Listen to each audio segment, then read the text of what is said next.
So good evening, or good morning, or good afternoon, everyone. Depends on where you are. So I'm so happy that, let me open up my screen right now. I couldn't see myself. Okay, so I'm so happy that so many of you can participate, and so happy to be able to meet you again, although it's online. So our annual meeting is still on hold, so let's start the Frontier Dialogue. So right from the start, when Luohan Academy was launched, it is our mission that we hope to unite with the best minds in the world to tackle first-order questions when the world is getting more and more digitized. We hope together we can define important issues, systematically improve our understanding of the issues, and help the world find some solutions. We also hope that by doing so, we are a community, just like the medical workers and researchers fight the battle against the COVID-19. We hope this is one of the best community where we can debate about the frontier issues about the digital economy and find solutions. So we're so happy that we can start our Frontier Dialogue. Today, we will cover the issue of how to measure the new economy. While we observe that digital technology is transforming the world profoundly, global economic growth measured by GDP in many economies, including relatively digitally advanced countries, is clearly slowing down. So what does this mean? Is this a measurement issue, or we have other interpretations? How shall we capture the new economy? So without further ado, let me leave this to Professor Xiong. Thanks, Long. I'm Xiong. I'm professor at Princeton. It's my pleasure to be here today to moderate this session. As Long mentioned already, the importance of digital economy is obvious. As evidenced by the unusual stock market boom during the pandemic, right, in the last few months, spearheaded by a few digital economy firms such as Zoom, Google, and so on. However, how much does the digital economy exactly contribute to the real economy actually is not so obvious. In fact, actually, measuring its relevance, exactly relevance in the real economy presents a challenge to many of us as economists. A particular reason is that many digital platforms follow very different operation and profit models, as they tend to offer free services and free goods. As a result, the traditional model of measuring official macro statistics may not fully capture their contribution to the economy. So this is sort of the central issue we're going to address in this dialogue. We have five very distinguished speakers. They will start the session to share their views about the challenge and the problem. And then we will follow by another session, open discussions. This is a topic I'm sure many in the room have thought about and have insight to share with all of us. Without further ado, let me start with our first speaker, Professor Michael Spence. Michael doesn't really need any introduction because all of us as a student, when we were students, we all studied Mike's signaling model in the first microeconomic course, right?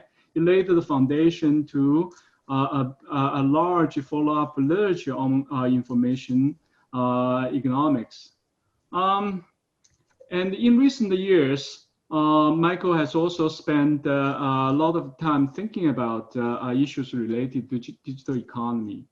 And I should definitely mention, Michael actually is also a fellow or a member of Luohan Academy's academic committee. And Michael has been actively engaged in many of Luohan Academy's activities. All right. So without further ado, I will let Michael start to share some of his thoughts. Okay, thank you very much. It's great to be with you all. I wish it were in person, as it has been in the last couple of years. So, because 12 minutes is not a long time, so I'm going to speak quickly. And I guess I'd like to, Erik and Dirk are going to take us through some very interesting material that's important. But I'd like to stand back, as I was trying to do a year ago when we were, a year plus ago when we were in, and sort of, think about, the measurement issue in the context of what I think of as well-being. Whoops, now I can't move this. Maybe if I do that. Okay. So most of us, I think, believe, I don't want to overstate this, that something quite fundamental is happening in our economies, and that much of that is being driven by digital technologies and their applications in a wide range of sectors. So I'm not going to read this list, and it's not meant to be complete. But the point I want to make, and very briefly on this slide, is that the footprint in terms of impact of digital technologies is just enormous. It runs all the way from labor markets and the coordination of economic activity to how capital markets work, to e-commerce and fintech, to the issues that Erik is going to talk about, free and low-cost services. It's going to have an enormous impact on healthcare and education, and so it goes. And that means that if you really want to sort of have a holistic view of the impact of digital technology, you can't just focus on one of them, or you can focus on them one of them at a time, but you won't get a complete picture.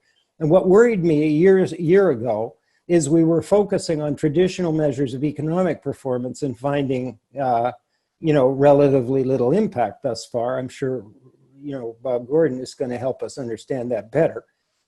And on the other hand, we had discovered lots of problems that weren't anticipated several years ago. Huge challenges in training labor, the labor force, or reskilling it, and data privacy issues and all kinds of things. And I thought, and I still think to some extent, we're missing the full range of the potential benefits. But because its footprint is so large, it creates a kind of what I call radical multidimensional complexity to this thing, which is frustrating. It's very hard to bring it into focus.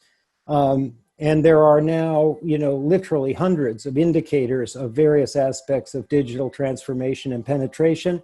And Dirk is going to help us with these. And these are really important because if we don't have yet the toolkit to get a complete picture of what's going on, then the way social science and economics in particular works is we have a big puzzle, and we have bits and pieces, and these data on penetration of internet connected mobile phones and all kinds of things, cloud computing systems, they're really important inputs.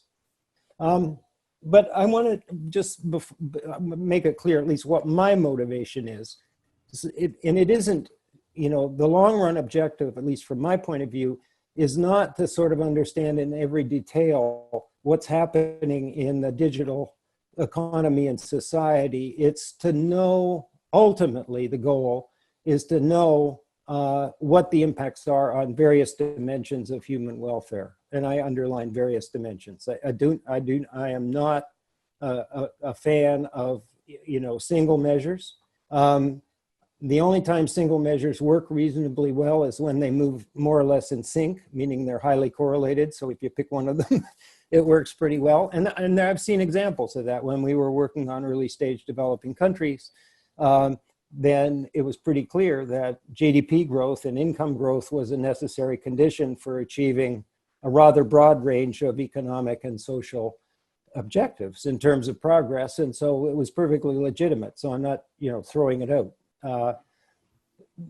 And so I think in a sense, the real challenge is on the way through documenting digital momentum in various parts of the economy and society and in various fields, but to solve this problem of measuring impact. And for that, and I'm not going to be able to deliver on this, at least not in the near future.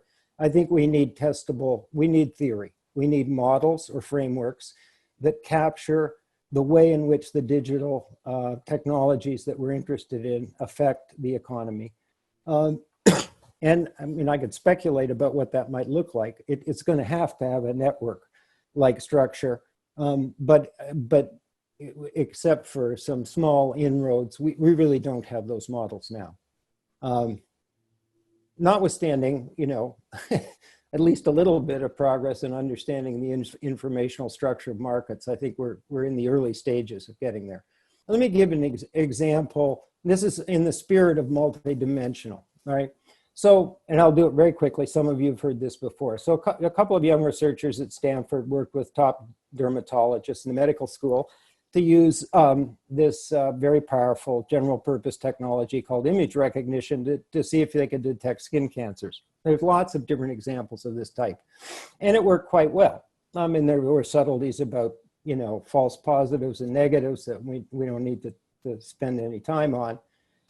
But the interesting thing was, because, you know, the images could be taken with a camera, you could implement this on a very broad front. And so then if you just kind of understand roughly what happened and ask, what's the welfare implication? Well, for people, you know, who live in Stanford, California, you know, or London or Hangzhou, it's probably, the algorithms didn't beat the dermatologists. They kind of came close to a tie, I guess, at best. The impact's relatively low. Nobody's gonna, you know, stay away from a dermatologist. But then if you kind of flip the switch, there's a huge populations that are frequently described in the literature as remote or low access, you know, that aren't anywhere near this aspect of primary care. And here, and in many other cases, you could have a very substantial effect. And the effect is inclusiveness. So the dimension of well-being is health, the categories primary care and diagnostics. The impact is inclusiveness, or reduction in dangerously late diagnosis of in poorer countries and regions. And the impact on GDP and similar measures is unsurprisingly probably zero. And partly because of the pandemic economy, telemedicine is developing very rapidly, and this would kind of fit into that category.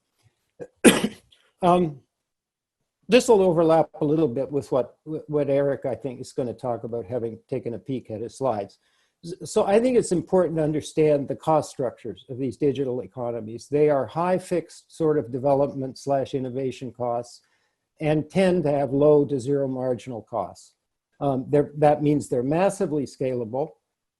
They have relatively low labor content if you just count numbers. I'm not valuing the human capital, and relatively small tangible capital content, and huge intangible asset content. And actually, Erik and I and Andy McAfee wrote about this a few years ago, but I think we need to come back to it. And so we have lots of low-cost free services. We have superstar firms with substantial market power, especially associated with the digital assets and especially data. And one of the trends that we've observed, I'm going to show you this in a minute, is that value creation in the capital markets is increasingly looking like it's the result of a buildup in intangible assets. Not in all firms, but in the ones that are exhibiting abnormally large increases in market value. And of those intangible assets, although we don't measure this very well, that looks like the digital ones, and especially data, are particularly important. The labor content is relatively low, so the value creation per employee is very, very high. And what we're starting to observe, and this is a trend that really worries me, and is an area I want to do more work, is that employment, and to some extent, value creation using employment and traditional tangible assets, are diverging from incremental value creation in the world. And much faster, and this has happened much faster, and kind of, you know, brought the issue into focus, although it had been observed before, in the pandemic economy. And if you ask yourself who owns these assets, the answer is the ownership is highly concentrated for fairly obvious reasons. But one of the things that I observed in something that I wrote recently is that in a place like the United States, most of the country, half the people in the country, say, to pick a round number, have balance sheets that are so thin and fragile they can't, survive the lockdowns and the pandemic economy, and they certainly don't own any of the assets that are experiencing this appreciation. This is just a personal view.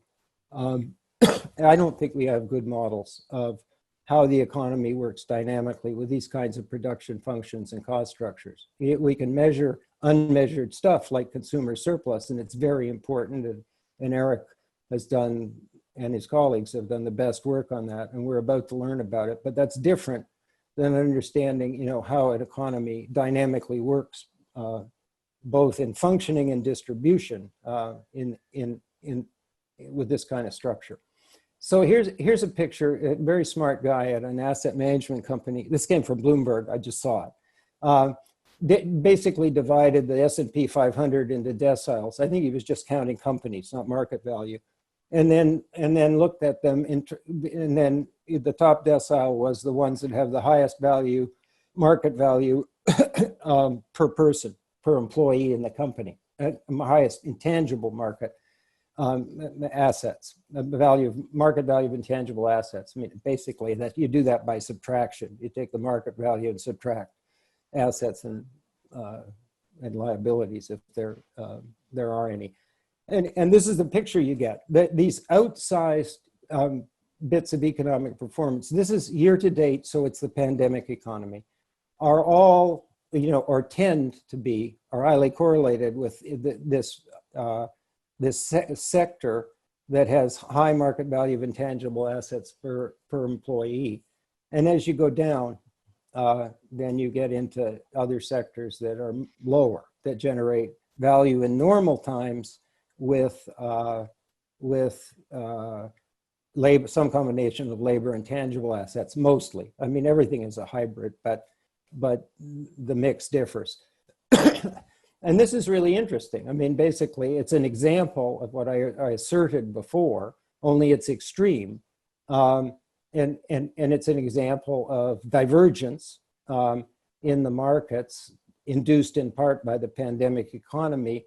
And basically, the value creation is is disconnecting from employment in the economy. The other thing that people talk about a lot, and I'll have to do this very quickly, or I'll just run out of time, is there's a lot of writing about how can the stock market be either flat or up. And the NASDAQ's up 25%. The S&P is, as of the recent corrections, about flat when the economy is in such crappy shape. And the answer is that the stock market is, you're only puzzled by it if you look at one index, right? If you look underneath, you see the acceleration in the digital, economy, and you see the struggling in other parts of the economy, like airlines, which has a Dow Jones index that looks approximately like this. They were at some point down 60%. They're probably down 40% now, and they will struggle to recover. So the stock market is, I think, an underutilized measurement resource. And if you get underneath the single index, then the puzzles go away, and it's a reasonably decent reflection or mirror of a part of the economy. Now, I admit, if you went to the set of companies and people who work for them and they're not publicly traded companies, I think things would probably look a fair amount worse for reasons that you understand, having to do with the way the economy is put together.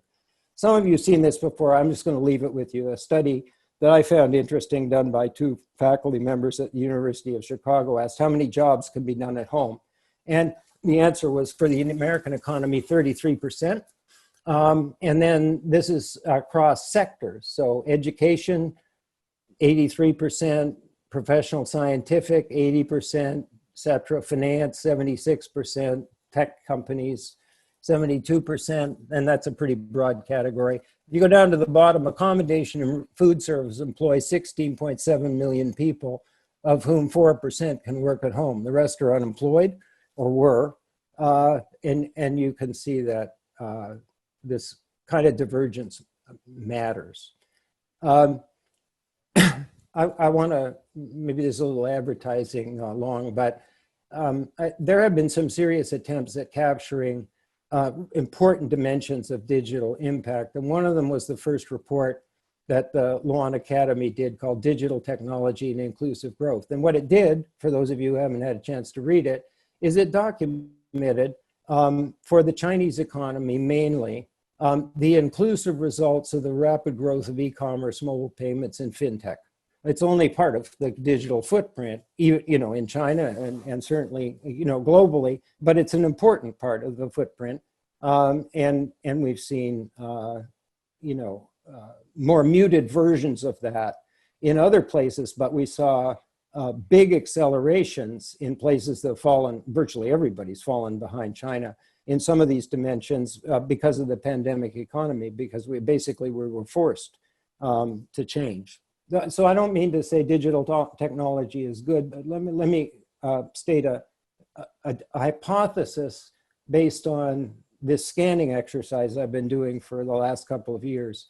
Many of the positive effects of digital technology, regardless of which sphere they occur in, look to me to fall in this inclusiveness category. I'm not saying that means, I'm not dismissing its long-run potential to affect productivity and other things, but it does seem to have huge potential in the dimension that Long and his colleagues wrote about in this report. That said, I just wrote down at the bottom, that is not to dismiss the real challenges that we know exist in work skills, robotics, automation, and other things. I just wanted to say a word or two about resilience. It seems to me that one of the things the pandemic economy did is bring resilience on the list of potential sort of things to worry about, kind of up on the list, elevated its weighting or importance. And digital technologies, I think most of us would agree, have been for many countries a key element of resilience in the pandemic economy, because they enabled parts of the economy to function in the face of extreme mobility declines. Some, however, systems fail badly, and these, I think, deserve attention. I'm not sure this is exactly a measurement problem, but it would be nice under the heading of resilience to ask, have we really done a good job? So, for example, we had in many American states, virtually all, in fact, huge spikes in unemployment claims. And in a significant fraction of those cases, the IT systems simply crashed. And so that's produced, anxiety, delays, and other things that have, potential real costs in terms of people's ability to survive or companies' ability to survive. And this is a measurable, sub-problem, if I can put it that way. And it's actually pretty easily fixed with cloud computing.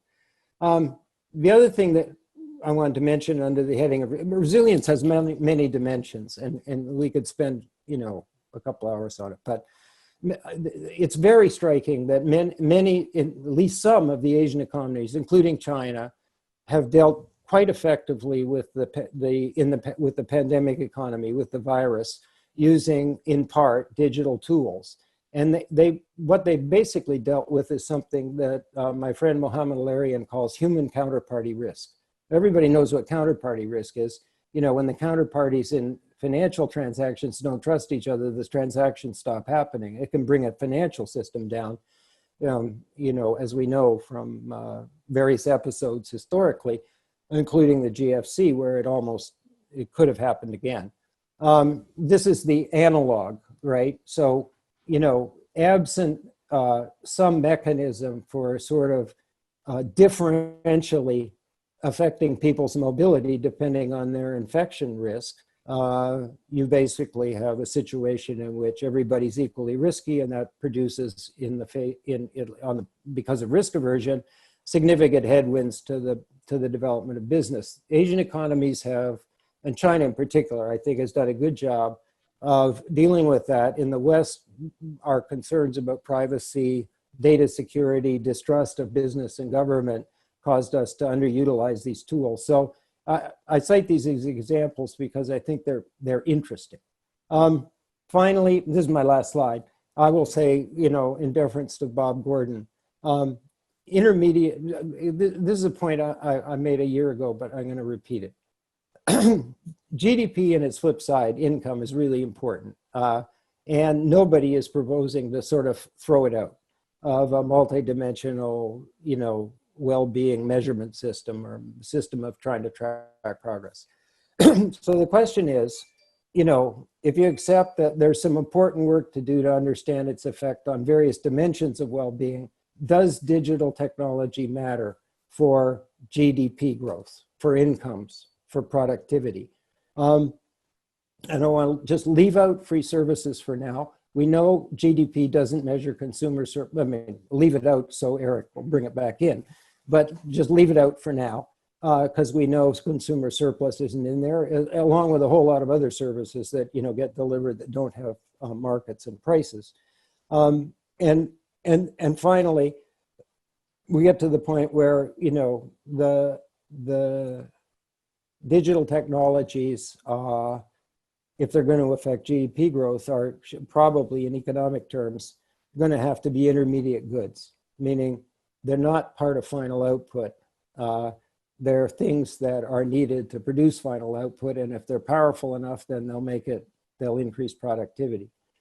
And I think they're gray areas. I mean, as soon as I said that, about 6 months ago, somebody said, "Is a self-driving car or a robot that cleans your house, is that a consumer good in part of final output?" Or the answer is I don't know.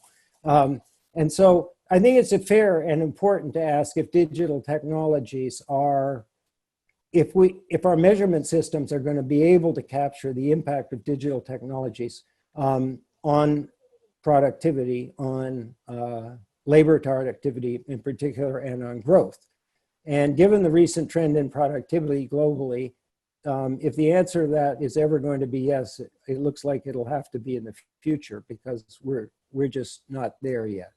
And so I don't think that's a reason for sort of dismissing the proposition that digital technologies are going to have an enormous impact in a wide range of fields. But I think the jury is out on the question, and maybe the jury isn't out, and Bob Gordon will tell us it's already decided. I think the jury is out on this question of whether digital technology is actually going to make a big difference to growth. I'll stop there. Okay, great. Thanks, Michael. So our next speaker is Dirk Pilat. Dr.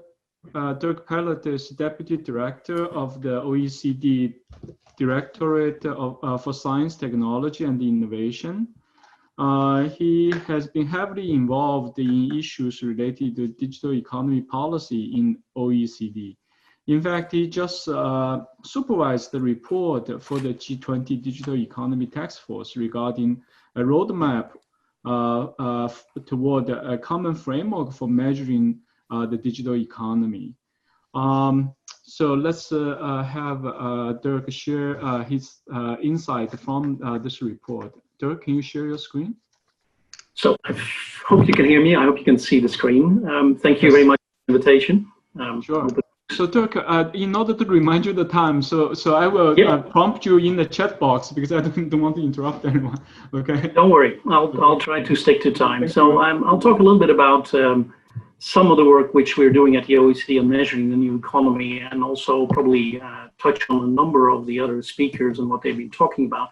I don't think we need to say too much about why this all matters. I think there's a lot of policy issues in this area, including the impacts we see on economy and society. And I agree with the previous speaker that basically I think the impacts on society are very important as well. And if we want to understand this, then I think we need to do a lot more work on measurement. There are quite a lot of challenges. I just did a little, we've heard Bob Solow in the 80s. Now I think we have probably a similar situation. We see a lot of digital technology. We don't see it very clearly in productivity. And I know other speakers will talk about that as well. I think it is difficult partly because we see a lot of very rapid change in this area, which means that measurement often lags. It is hard to keep up sometimes with some things. And also, I think there is an issue that the implementation of some of these issues can be quite costly and difficult. There is a lot happening, and I didn't want to start from the macro perspective. I'll come back to that a little bit later. I do think it's important to say as well, we need a micro underpinning. We need to understand what's happening at the firm level. We need to understand what's happening at the level of households.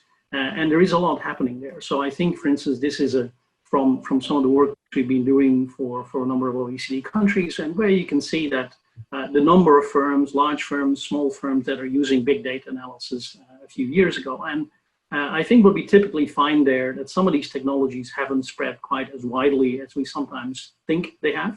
So basically, there's still a big gap in the fusion of these technologies in many cases. And that's something we also see if we think about the productivity story and we bring it back to a micro level, that there are very big differences between firms in the productivity dimension. So we don't see a lot of activity at the aggregate level. We don't see digital technology being reflected at the aggregate level very clearly. We do see, I think, at the micro level that some firms are turning these technology into productivity growth, but the number of firms that's doing that is not really large enough yet to turn that into an aggregate story as well. So I think there are differences here, and we see very clear divergence in productivity between the superstar firms and many others in terms of what's happening in the economy. I think the other thing is, I think we also need to look at the household level, and I think particularly if we want to understand impacts from at the level of people, and individuals, and society. This is from the report which you just mentioned, which we did for the G20 this year, just looking at how some tools are being used in different countries. I think gives us some insights on where we are in different countries in the diffusion of this technology and what's happening. So there is a lot. We've many indicators on infrastructure, on innovation, on society, on jobs and growth. There's a lot happening. We have a lot of these indicators ourselves available for many countries on our Going Digital toolkit. So there's a lot of information, and the first speaker, Michael Spence, already mentioned that as well. I mean, I think there is a lot available that we can draw on. However, there are a couple of big challenges, I think, and I wanted to just touch on a few of them, also coming in from a more of a policy perspective. I think first that the digital economy is still not very visible in economic statistics. So we still have difficulties understanding what this is really about. What do we really mean by it? And I want to say a few words in a second about some of the work which we did on definitions this year. And also, I think what is going on in many countries on better developing supply use tables, satellite accounts to really capture the digital economy much better. There are also, I think, some impacts that are very hard to measure on productivity, of course, on jobs, on well-being. I think Erik Brynjolfsson will, of course, talk about zero pricing of certain digital services, which is an issue. So there are some impacts which are very hard to get at. I think also on the labor market side, it's still tough. There's a lot of discussion about what this is really doing to the labor market. We know that some jobs are going to be lost, some new jobs are being created. A lot of will mean that we need to see a shift in the labor market from those jobs that are declining to jobs that are growing. And the big issue there is typically skills. How do we make sure that people get the new skills for the new jobs that are being required? And there, again, there is a measurement issue that we're looking at. Fourth issue I wanted to mention here, because I think it's very crucial as well, and something we did some work on this year on data and data flows. Data, I think, is a really important asset in this digital economy. A lot of policy discussion going on about data, sharing of data, access to data, data flows. So this is, again, an area where measurement is still a problem. Fifth issue is really around the diffusion of these technologies. If we do think we want to see impacts at the firm level and then ultimately at the industry level and the economy-wide level, a lot of this has to do as well about how these technologies are diffusing across the economy and how new technologies are being picked up and firms are being used. So I think there again, still gaps in terms of what is being done. And final issue here is, I think, and Michael Spence touched on this as well, is the issue of trust. Things like digital security, privacy as well, there's not that much that we have on that. The difficulties I think we have is still, and I mentioned that already, statistical systems. So the national statistical offices in many countries have difficulties responding quickly to the rapid changes that we're seeing in this new economy. Also, I think the other issue is that in many countries, we do have good studies, we have good data, we have good methodologies that exist, that have been tested in many countries, but the diffusion of these methodologies and ways of doing things across countries is still quite patchy. So we have, we have statistics that are being developed in China, in the United States, in Europe, but they're not necessarily comparable. They're doing things in a slightly different way, which means also that it's hard to really look across countries. So those are a couple of, I think, issues that are there that we need to work on. They also, I think, affect how we look at the macro story. Now, one of the things we did this year was, in our work for the G20, was doing a little bit of work on defining the digital economy. Now, this has been going on for a very long time. We were working on developing measuring the ICT sector already in the 90s. There have been variations for quite a long time. Mostly, I think we know it's a bit fuzzy. There are some boundaries that are not very clear. I think we have two approaches. Typically, we have a bottom-up approach where we basically look at different sectors. We look at sometimes at certain products. We try to build it up from there to a more aggregate story, to some sort of definition of digital economy. And we have top-down definitions where we basically talk about the platform economy or other types of things where we basically come down from that perspective. Those are more difficult. They are more subjective. They're also more difficult to get agreement on internationally. What we tried to do is come up with a definition that was agreed to by G20 countries in July. We did a lot of work as well with international organizations. I saw Marshall Reinsdorf from the IMF was on the call. I think he was one of the people involved in this discussion. So we agreed on a definition. I'll come back to this in a second. And the idea is really that we have a definition that has different tiers. It has different levels with different elements, so we can that are complementary and that can help us build a perspective on a digital economy. They're all based on existing concepts, on existing things that exist already also developed in international organizations. And we also included a final tier, which was really on the digital society, very closely to what I think Brynjolfsson will talk about in a second. So what we have there is this more perspective of four different elements. So one is the core, which is very much the ICT producing sector. This has been around for a very long time. We have a narrow digital economy where you basically have producers as well that are very much reliant on digital technologies and on data. So think here, for instance, about some of the platforms that are operating. If you basically wouldn't be using digital technology, you wouldn't have a business model. So you have Netflix there, you have Uber, you have lots of the, also I think Chinese platforms would be there. They are not necessarily producers of ICT technologies, but they're completely reliant on digital technologies for their business model. And then we have a broader definition where we would basically be going into firms that rely heavily, that are enhanced, where the economic activity is enhanced by technologies and data. And that's, of course, where you get more difficulties in the boundaries. And finally, you have a part which is digital society, where you also go into other activities, not necessarily economics, that are also being enhanced by digital technologies, where you get into the societal aspect of things. So I think this is one way of trying to think about this. We are doing a lot of work at the international level on macroeconomic statistics, trying to respond to the issues here. There's an advisory group on measuring GDP and the digital economy at the OECD, working with different international organizations. We developed a framework for digital supply use tables. Last year, we're doing a lot of work on digital trade. So there is a lot of activity to try and move forward on these issues and to try and reach agreement. And there's also a lot of work with other international organizations that are trying to move this agenda forward, because we need to move together on these issues to try and make sure we move ahead. There are challenges here. This is just one example on price measurement, where we see, even though, if you talk about ICT products, you think about prices going down. You see here that there are very big differences in a sector where, for instance, Australia and France had declining prices for ICT equipment over the period 2010, 2015, whereas the UK, they were going up. So is this reality, or is it basically methodologies that are different that affect how we look at it? So I don't want to take you any further. We have a lot of information which I can share with you. This is why I put these sort of more advertising slides in it, so you can basically find some of the material. There's a lot going on, a lot more that we need to do, but I think also progress that is slowly being made to try and sort of move the boundaries forward. And finally, I wanted to mention this toolkit again, also because it's fun. You can basically compare your own country in a very dynamic way and have a look at that. So let me end there, and looking forward to the discussion later. Thanks.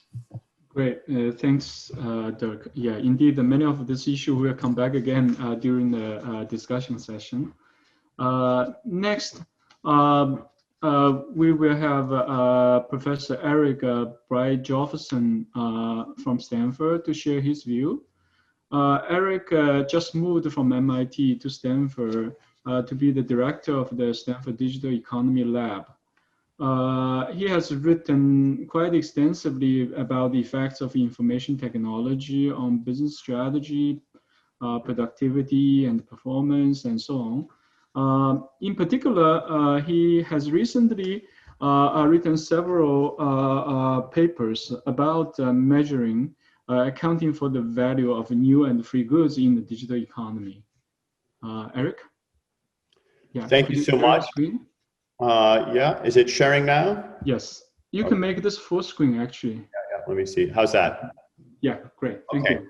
Great. Well, thank you so much for giving me the chance to share some of the research. I wish I could be there in person with all of you, but maybe it's appropriate that we're talking about free digital goods, that Zoom is allowing us to interact digitally this way, very conveniently from all around the world. And I want to build very much on the insightful comments that Dirk just made and that Mike Spence made a little bit earlier. As Mike said, it's rare that there's one good metric of the entire economy, unless it's perfectly correlated with the others. And so what I'm going to argue is that we could use some new metrics, in particular introduce this concept of GDP-B, where the B stands for benefits, to help account for the value of new and free goods in the digital economy. Now, as the others have noted, GDP is an incredibly valuable set of tools. Some have said it's one of the most valuable inventions of the 20th century, but it is often stretched beyond what it really can be used for. In particular, it's not a good way of measuring the welfare that we are experiencing. In fact, none other than Simon Kuznets himself, the father of GDP, said that we shouldn't measure the welfare of a nation by GDP or the other national accounts. And that's because GDP is a measure of production, not well-being. Furthermore, the other statistics that we rely on, such as productivity, are based on GDP, simply GDP per hours worked. So while GDP is very useful for understanding what's being produced in the economy, if we want to understand the value that consumers are getting and the welfare, it can at times be misleading. Let me dive a little deeper on that briefly to compare GDP versus consumer welfare. There are many goods for which actually it's not a bad metric. That for typical ordinary goods like cars and haircuts, GDP is not a bad approximation. It is correlated, as Mike said, things can be. On this chart, the blue rectangles represent the spending on a good, the price times the quantity, and the green triangles represent the consumer surplus that we get from those goods. And as you can see, if you double the spending, you roughly double the consumer surplus. In other words, if GDP, if you get twice as many cars or haircuts or apples and oranges, it's not a bad approximation to say that your welfare has roughly doubled. And I think that was the heuristic that we used in much of the 20th century. We continue to use extensively, but it's increasingly misleading for digital goods. Digital goods like the free maps that we use or Zoom here, or Mike mentioned the digital diagnostics for the dermatologists now have available that could reach potentially billions of people through smartphones. Those kinds of free goods have zero marginal cost and don't contribute noticeably to GDP the way it's measured, but they could create enormous consumer surplus. And so as we get more of those goods, we're not seeing it reflected in the GDP statistics. In fact, ironically, if you substitute a digital good for physical goods, say Wikipedia for Encyclopedia Britannica, you may see GDP go down even as consumer surplus goes up. So when these things are not well correlated, it can be misleading for us to look at the GDP statistics as a measure of our well-being. So what we've done, I've been working with Avi Kallas, Erwin Dewert, Felix Eggers, and Kevin Fox to develop an alternative approach that looks directly at consumer surplus. And it's especially important for free goods and for new goods, as I'll show in a minute. Fortunately, there are a set of tools that are now available in the digital economy that make it much easier to measure consumer surplus than it was even 10 or 20 years ago. So we're using those tools to get at the value of these goods and incorporating them into a new metric called GDPB. There's been an absolute explosion of these free goods in China and the United States. I don't have to list all the ones that we are using. A large percentage of our hours during the day are consuming these free goods. But if you look at the official US statistics that include digital services as well as books, movies, newspapers, the share of GDP accounted for by what they call information goods was 4.7% back in the early 1980s, and then it bounced around a little bit. But recently it's been more or less still around 4 to 5%. So it's almost like this explosion of digital goods didn't exist. And that, of course, reflects the fact that GDP was not designed to capture these particular digital goods. So if we want to measure them, we need an alternative metric. And in the case of new goods, we have a similar problem where new goods like, say, smartphones can contribute enormously to our well-being, but it's well known that those also are not captured well in the national accounts. To give you an example, the number of photos taken, according to Halvarian, went from about 80 billion to 1.6 trillion by 2015, a 20-fold increase. At the same time, the price dropped to roughly zero from 50 cents. And those two facts mean that we weren't capturing the benefits of those new goods in our national statistics. We also weren't capturing the benefits of the hardware itself. The cameras have largely disappeared. 20 years ago, a lot of people bought digital cameras. Hardly anybody buys digital cameras anymore because they've been incorporated into smartphones. In fact, there are so many things that are now incorporated into our smartphones and into some of our other tools. Here's an ad from the 1990s, and virtually every one of these several dozen items that you used to buy separately are now available in a smartphone, whether it's a camera, clock, music player, game machine, movies, video cameras, and a lot of new things that never existed before, like GPS maps and payment systems. So what we need is a new framework for measuring these welfare changes, and we can derive an explicit term for the value of not only new goods, but also for free goods. And this NBR paper goes into more detail, but let me now show you some of the empirical implementation of this, of how we go about doing it. One of the tools that we can use now are very large scale, massive online choice experiments where we are able to reach literally hundreds of thousands or millions of people very cheaply with surveys like this one, asking them whether or not, at the bottom of this screen here, asking them whether or not they would give up Facebook in exchange for $5. And other people, we send a similar ad, but we ask them whether they would give it up for $20 or $50. And then we have a parallel set of experiments where we enforce incentive compatibility, which means that we only pay them if we can monitor and find that they have in fact given up Facebook for that month. And that makes sure that they're answering truthfully. And we've done this for a whole set of different goods, both with incentive compatibility and also like this survey, simply asking them. And we get now data on how people are behaving. So for instance, here's the data with incentive compatibility for Facebook. So these are people who actually had to give up Facebook in order to get their payment. And the black dots there show the values they had in 2016, and then the white circles are in 2017. We've continued to do it. I should update this chart with more recent data. But what you see is that the median value was about $37 or $38 per month. That's how much we had to pay people in order for them to stop using Facebook. And it varied in systematic ways, and it might maybe consistent with your intuitions. People who spent more time on Facebook, who had more friends or posted more frequently, tended to have higher valuations, as you might expect. We also found that women and older people tended to have higher valuations. I think some of the older people maybe didn't have as many alternatives like Instagram and Snapchat and other social tools. And we found some substitution, that those people who used some of the substitutes like Instagram and YouTube had lower valuations. So it was very consistent.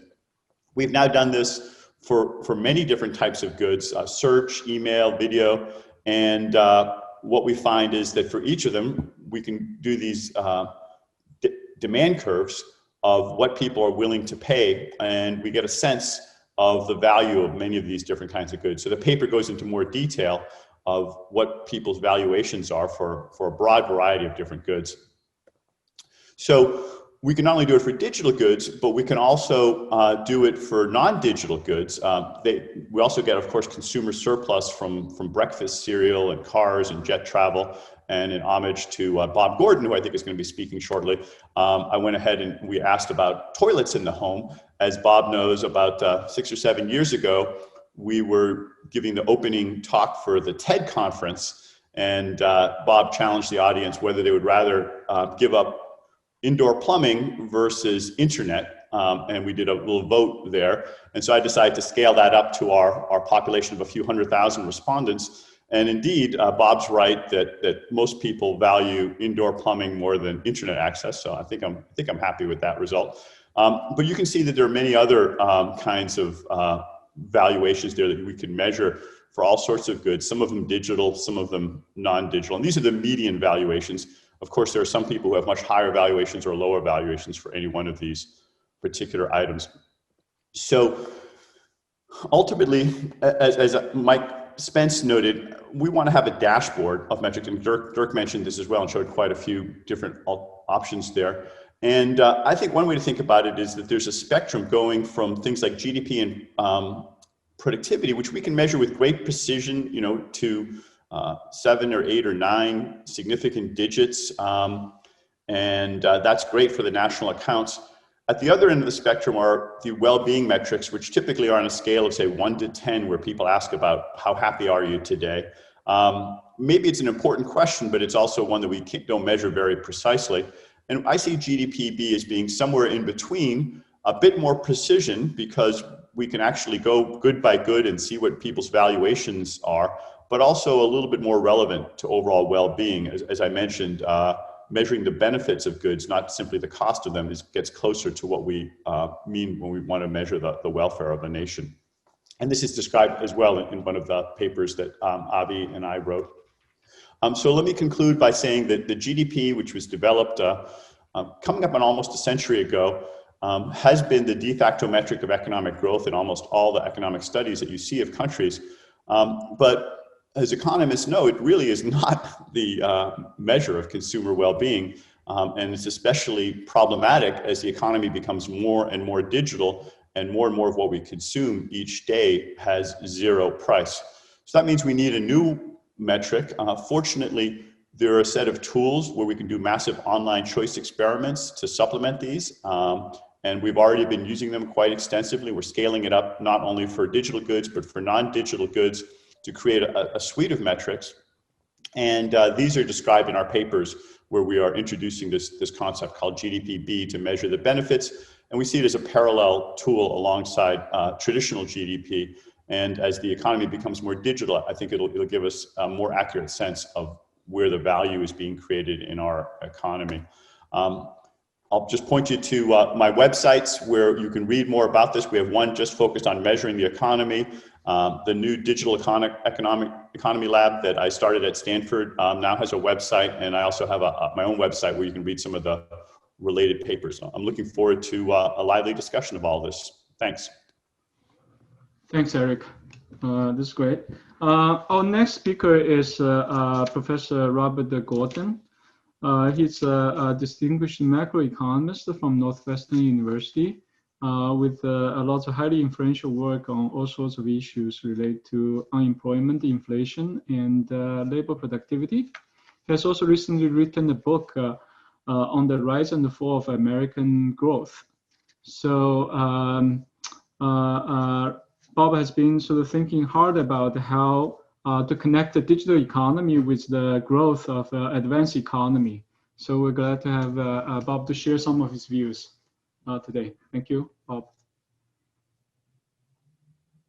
Can you share your screen? Ah. Great. Thank you. Just like magic, the digital economy. Yeah. I want to put the previous comments about measuring the digital economy in the context of the slowdown in productivity growth that has been pervasive in the advanced economies in the United States since 2005 and in other economies even before that. Ultimately, we want to determine whether improvements in measurement that Erik has certainly led the research effort to measure the welfare effects of the digital economy. How big are these impacts in contrast with the magnitude of the slowdown? In other words, how much of the slowdown could be explained by understating the growth of, if you want to call it GDP-B, a welfare-enhanced measure of GDP. I'm going to give you some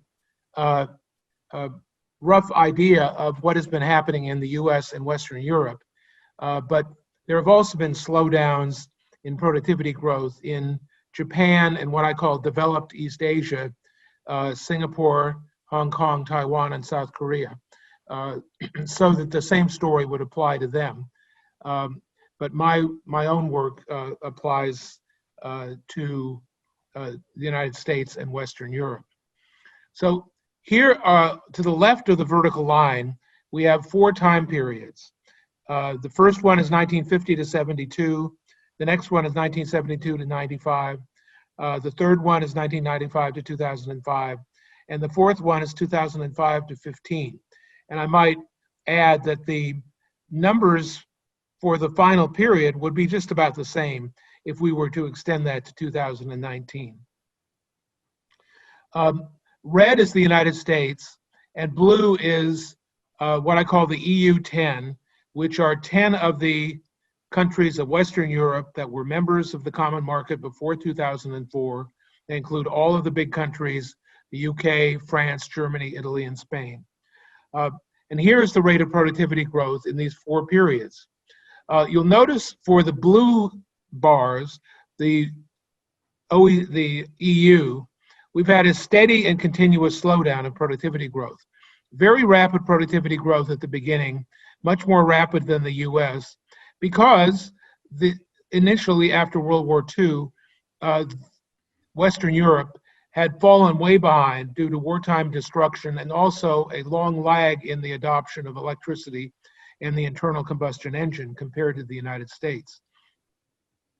Then the catch-up period in Europe gradually ended through the 1970s and 80s, followed by a continuous slowdown until we reach barely 0.5% growth per year in the final decade.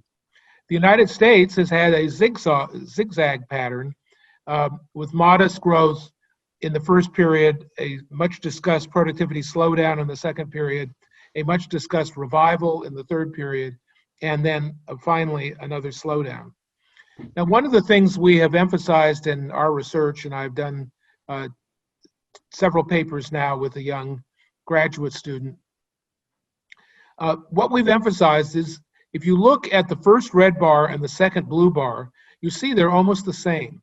That Europe in the second period grew just about the same speed as the United States in the first period. And so what we call those are the 2 early periods, discounting the initial big blue bar as simply war-related catch-up and not relevant for more fundamental issues. Now, if you compare the initial United States experience of 2.5% with the second blue bar of 2.5% and compare them with the final period, you see the United States and Europe had almost exactly the same slowdown, down to the second decimal point. So the slowdown that we're really concerned with is about 1 2/3% for the United States and Europe. the fact that it's so close and so identical suggests that there is something fundamental going on of great magnitude, because essentially 2/3 of the productivity growth that had become typical in the early post-war years has been wiped out. And so when I refer to the early to late slowdown, I'm starting from two different periods, one for the United States and one for Europe. In our research, we've broken this down by industry, and we found that if you divide the economy up into commodities like manufacturing and utilities and mining versus the large service sectors, the slowdown in Europe versus the United States is just about the same in each of those two parts of the economy. The big puzzle on which we've written separately is the fact the United States had a revival in the late 1990s associated with the digital revolution, whereas Europe did not. And I can speak briefly to that in a moment. Here again are the same four time periods. The US, with its zigzag pattern, is on the top, with total productivity growth shown by the width of the several colored bars. And the same is shown for Europe in the bottom half of the chart.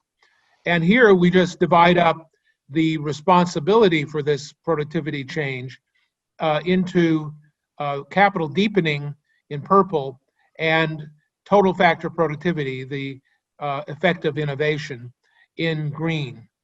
And we see for the United States that there was very little impact of capital deepening, i.e. investment, in the first three periods. All the action was in total factor productivity. And then in the final period, it was a decline in both TFP and investment.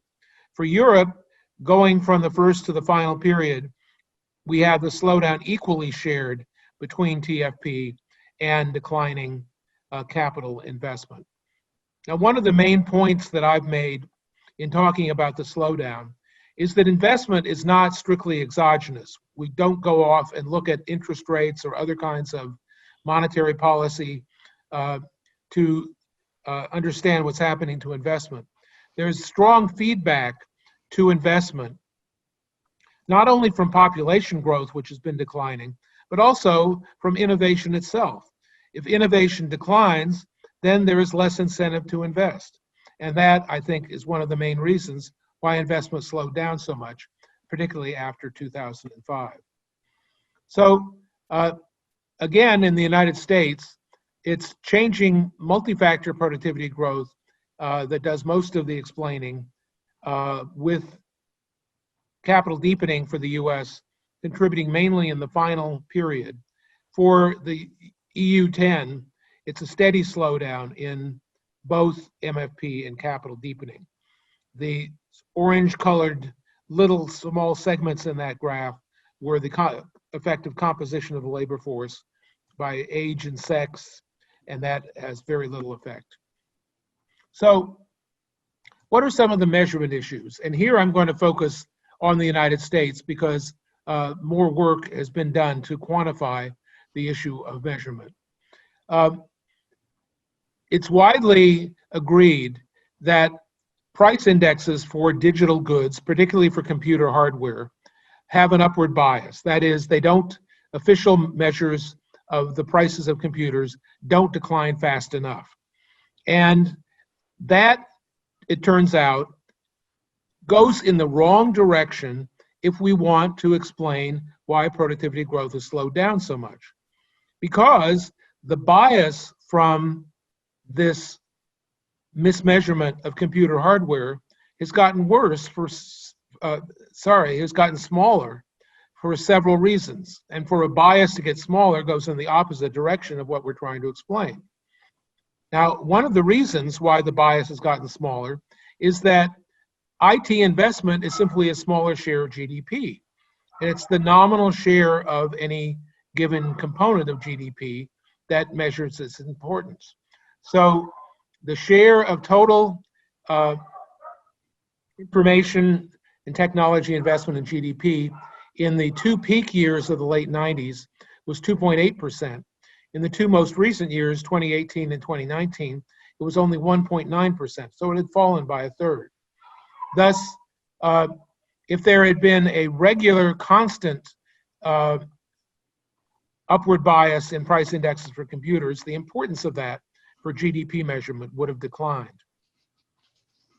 Now, in a measurement paper that discussed all this, written 4 years ago by David Byrne and co-authors, they showed that the measurement bias for labor productivity coming from IT investment had fallen by half from the late 1990s to the mid 2010s.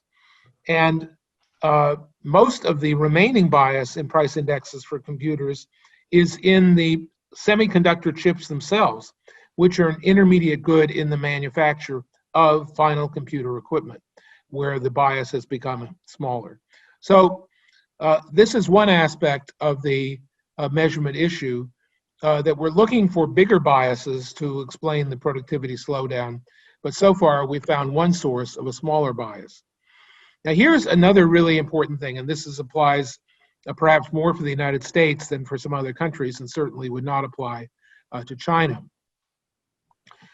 If you look at the price index for computer equipment for imports shown by blue, and all these are negative growth rates with 0 at the top of the graph, and the vertical axis, if you can't see it, goes down to about minus 25% per year. So very little decline in the import price index, rapid decline in the red line for domestic price of computers, and the average, which weights domestic and imported computer equipment production, is the black line in between. And you see that that black line gets a lot closer to the blue line at the end, reflecting the increased importance of imports. Well, we know that that import price index is nonsense. There's no way that import prices of computers could be declining so much less than domestic prices, when at the same time purchasing has been switching rapidly from domestic US production to imported computer equipment. So what is the importance or the significance of what is clearly a very large upward bias in the import price index? It's obviously got to be wrong, because imported computers, if anything, are getting cheaper than domestic computers. So let's say that the import price index is wrong and we replace it by the domestic price index for computers. There's no impact on GDP or labor productivity. We simply get more investment with faster declining prices, but also more imports, which are subtracted out of GDP.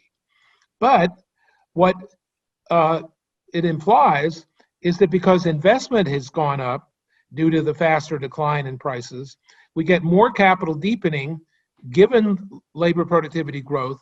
That implies less total factor productivity growth, thus deepening the mystery of why total factor productivity growth is growing so slowly in the wake of all this investment, all these patents. Here's something that goes along with the previous graph. I mentioned that the average gets closer to the imports. Here is the share of computer equipment investment in the United States from 2002 to 2013. And there was a massive shift right after the great financial crisis in imported reliance on imported computers. So again, this doesn't affect GDP or productivity. What it does is it raises investment and reduces measured total factor productivity. And if the imported component of computer output is 100%, that means that computer output is no longer part of GDP. So any further discussion of price index bias is irrelevant for GDP to the extent that we're talking about computer hardware. This does not affect anything that Erik talked about, free internet services. So let's just say a couple of things to conclude about free internet services. First of all, they're not free. Both telephone, smartphone subscriptions and Wi-Fi subscriptions do cost money. They're not part of marginal cost.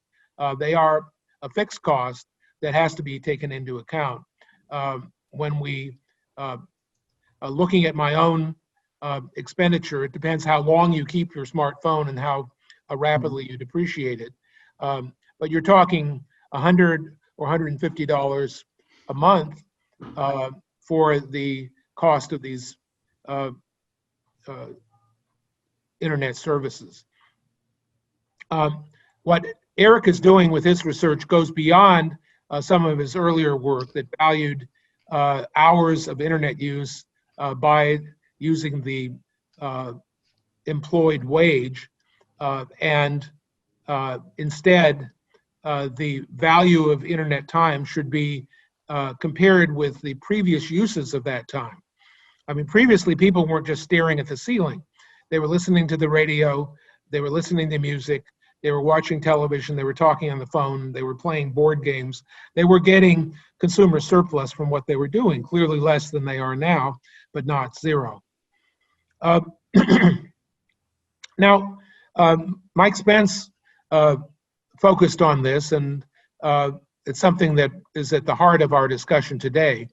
The consumer surplus produced by smartphones and the internet is much greater than the increase in business productivity. That's obvious from Erik's consumer surplus graphs.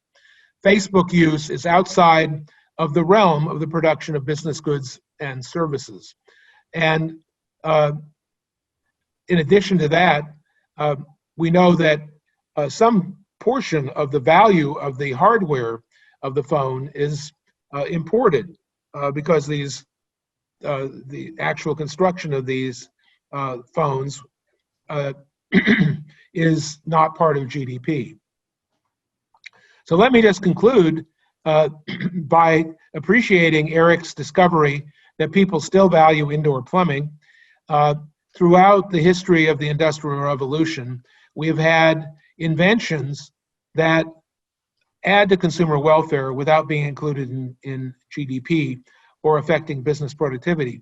If we think about running water and indoor plumbing and the associated reduction in infant mortality and infectious diseases, they make the rise in consumer surplus during the period of 1870 to 1930 much faster than the rise of GDP or productivity, which, if we look back at the data, looks mysteriously slow during that period that was overwhelmingly influenced by the introduction of electricity and the internal combustion engine, the end of horse droppings. Much of the infrastructure for running water and indoor plumbing was an investment of local government and was not part of the business sector at all. So these are things that we need to consider. It's not just all those great things we're getting now, but how valuable are they compared to all those great things we got at various points in the past. Thank you. Okay, great. Thanks, Bob. Our last speaker is Chen. Long doesn't need the introduction either because he's the executive director of Luohan Academy. He has been the driving force behind the academy since it was started 2 years ago. I should mention that Long has been thinking very deeply and broadly into the digital economy at all fronts. And you know, as some of you know, he was a tenured professor of finance at Washington University in St. Louis until I believe 7 or 8 years ago he returned to China. And without further ado, Long, please get started. So we are a little bit behind schedule already, as you noted. So if you could control a bit, that would be great. Thank you. Okay, so it's my turn. It's actually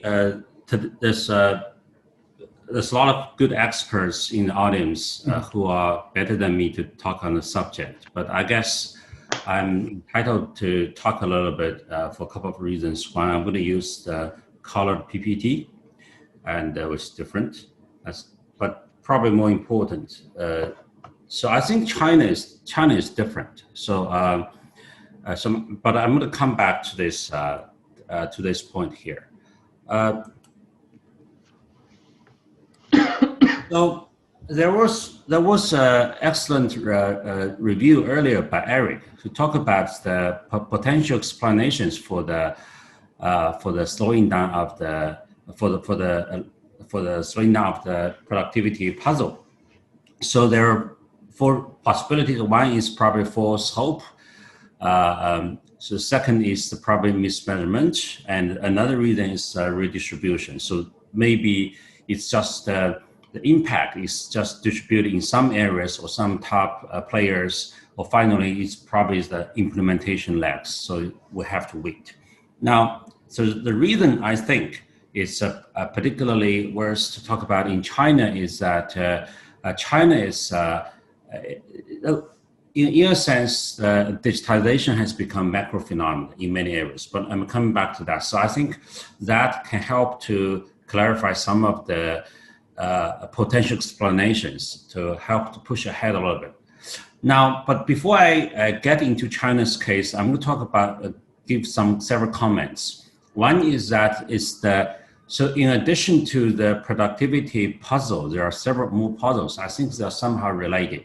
One is, for example, is the low inflation puzzle. That is a lot of the price, especially manufacturing the goods, the price doesn't really go up. So the core inflations in many countries are going down. As you can see that compared to the primary commodities, manufacturings, the price are not kind of stagnant. So that means that the price of a lot of things are not moving in the same direction. So that's one of the puzzle. Let's say it's the low inflation puzzle.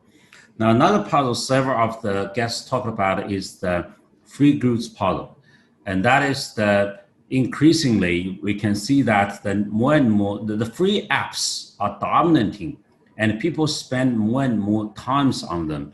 So I'm not exactly sure that so they're gonna exactly replace the original time that people spend on television or other the old hobbies, but I think that it's obvious that we spend a lot of the time on the free apps these days. So if you think about it for the consumers, if they spend a lot of a chunk of the time on the free goods, so that somehow that part is not quite measured by the GDP. So how should we think about that?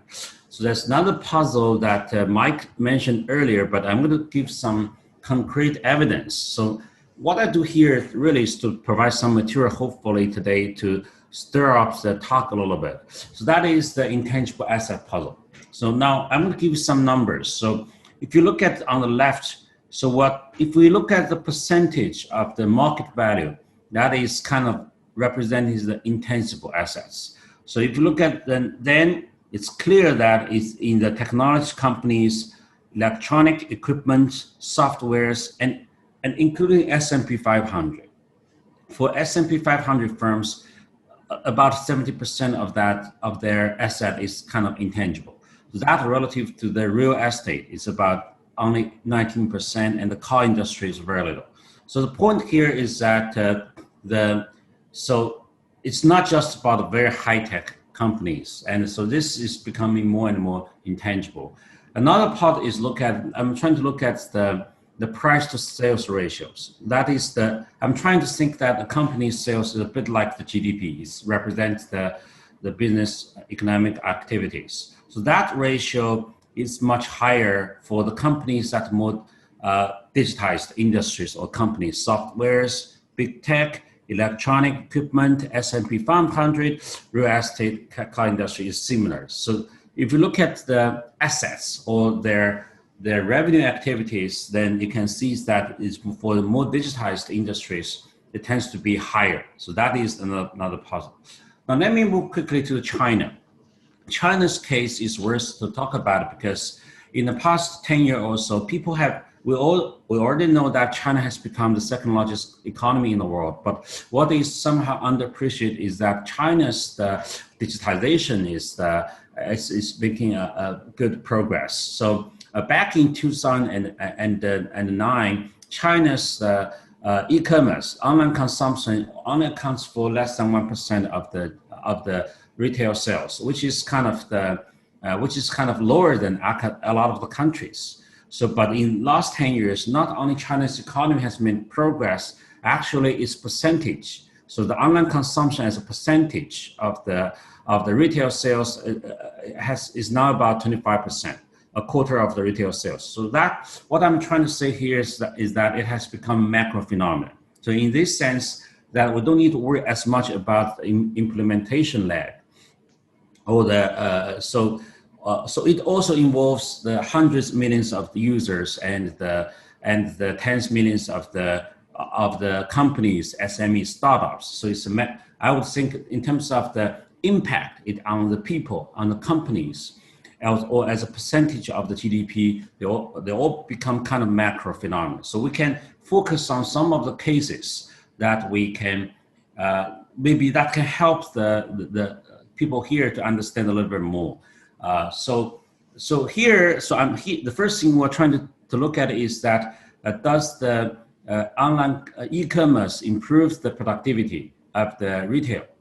So if you look at numbers, so if you look at this gray line here, it's coming down. So like the Bob talked about earlier, that even in China, the labor productivity is going down, just like the Western, the Europe or United States.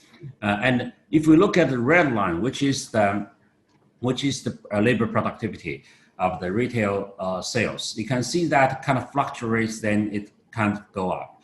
And the other line is the share of the online retail sales is kind of going up. So we kind of can see that the productivity of the retail sales, that industry is going up.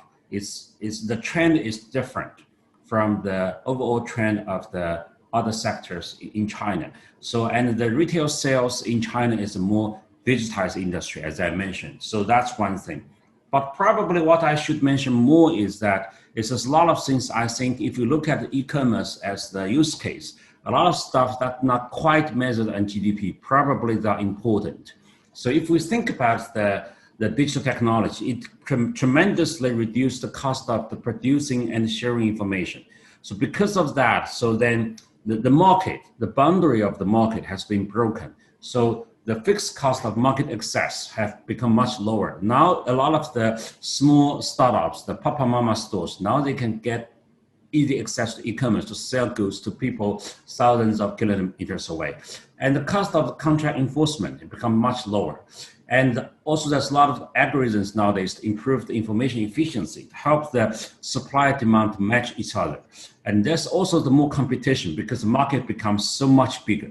It involves, you can think about really hundreds of millions of people online every day, and there's tens of millions of companies. So there's much more competition.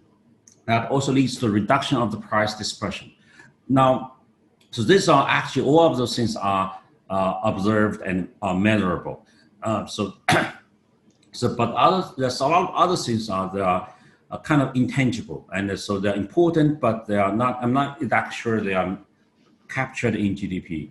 For example, on the consumer side, there's a lot of more varieties. I'm going to pat back to the numbers to back this up, and they spend much more time. The quality of the stuff they get is much improved because of the much bigger market.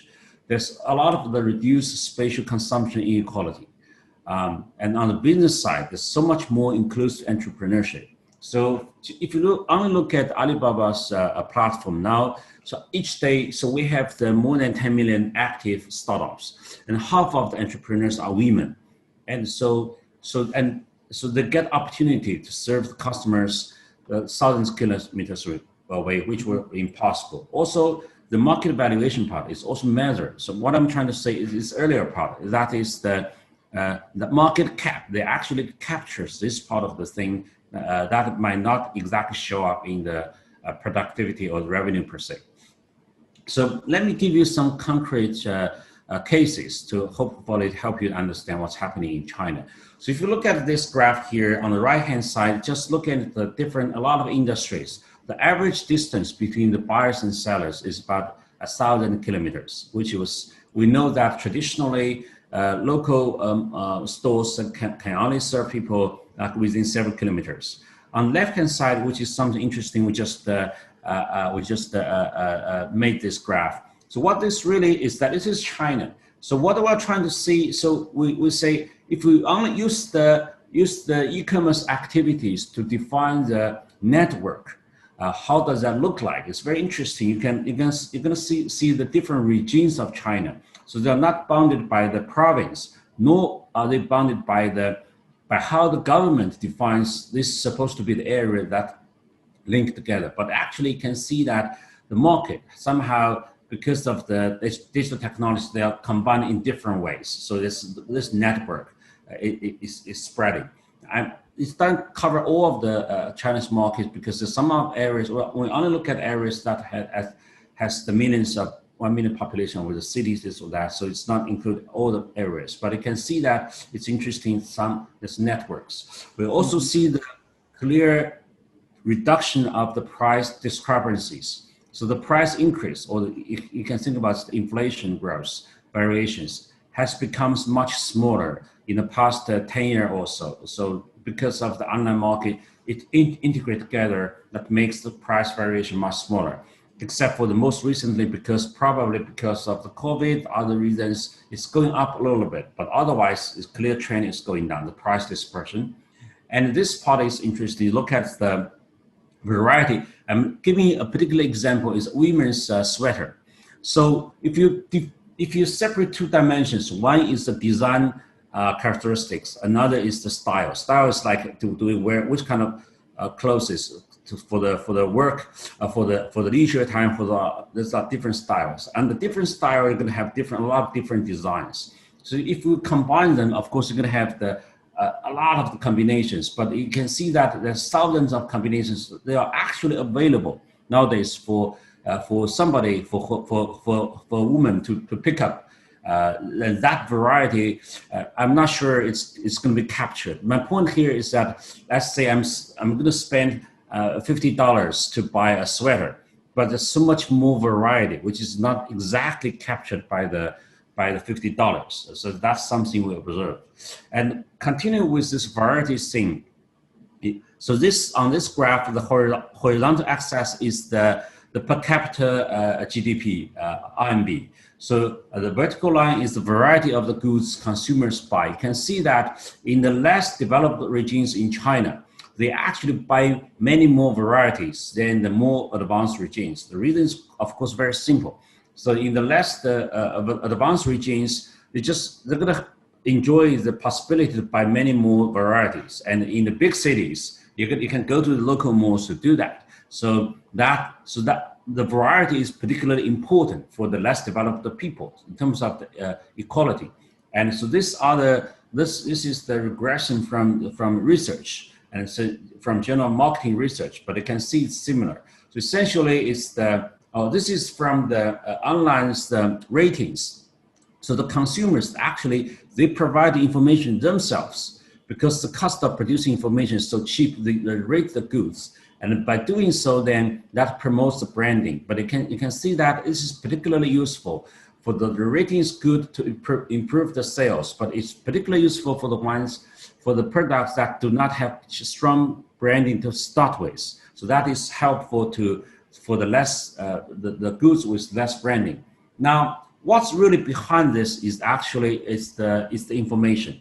It's the information. You can see that is the information flow. So we ask what happens if you do not have the information. So this is very dramatic pattern. You're going to see that if we do not recommend based on the personal information, then you can see that recommendation quickly goes down to top 1,000 commodities. Well, there are like billions of commodities online. And then quickly people have to look at the top commodities like the industrial times. Then you can see that the sales. So we look at this is the experiments, randomized field experiment. You can see that the sales just dropped like more than 80%. It's very 77%. It's the 80%. Yeah, it's the viewing goes down to 70%, 77%, especially for the small brands. So that you can see that it's really what is really behind is the information. So I'm going to skip this in the interest of time. So let me put together what I'm trying to say here. So I think what we experience here in China is that we all know that it's because of the Moore's law, there's a tremendous drop of the cost of producing information. And that, in addition, I'm not talking about ICT here. So what I'm trying to talk about is that this is really transforming the relation between the producers and the consumers. And that part, and what is really transforming from on the consumer side, they're going to enjoy much more variety and the quality of the goods. So anybody in China know that is that in the past 10 years or so, you can see that they can buy the similar price of the goods, but the quality is so much better.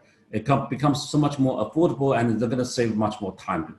And on the other side, for the producers, they're going to have a lot of the opportunity to serve the customers they never had before. The valuations is the intangible asset part I'm talking about, and it's also much more competition. So what this does is that I'm not that sure it's the online consumption makes the total consumption so much bigger. Maybe it's a bit bigger, but what we really see is the structure of the whole market is completely transformed. It is that consumers enjoy much more variety and quality. And so that is related to the surplus part, the Erik and the Mike talked about. And on the supply side, I'm going to finish within 30 seconds. I'm sorry. So on the supply side, then it's the producers. They also have these opportunities, and all those puzzles I talked about earlier. The free goods puzzle. So there's a lot of the free services. There's a lot of the intangible economy part. It's low price part. And also the productivity part means that the transformation is much bigger than the productivity itself. I think probably this all related. So regardless of what we measure, what we do see from our experience from data is that the economy is moving into a more customer-driven economy with more competition. It seems to be more and more intangible in the sense of the GDP measure. So that is the big picture what we're seeing here. So I'm going to, in the interest of time, I'm going to stop for now. Okay, great. Thanks, Long. Thanks all of our 5 distinguished speakers for sharing their deep insight about measurement of the digital economy. So I think I'm sure the audience are all eager to get involved in the discussion. They surely have many questions and comments. So let's move directly just into the next session on the discussion. Okay, Professor Soumitra Dutta just asked to actually speak first because he has done extensive work on measurement of innovation across different countries for years. In fact, he has an index for Global Innovation Index, and let me first let Professor Dutta to speak first. For a few Thank you very much. We're really out of time, so please don't keep going. I am fully conscious, so I'll try and be very brief. And first of all, let me thank you for inviting me for joining this wonderful panel. It's been a pleasure to listen to such eminent experts and colleagues about a topic that's very dear to my own heart.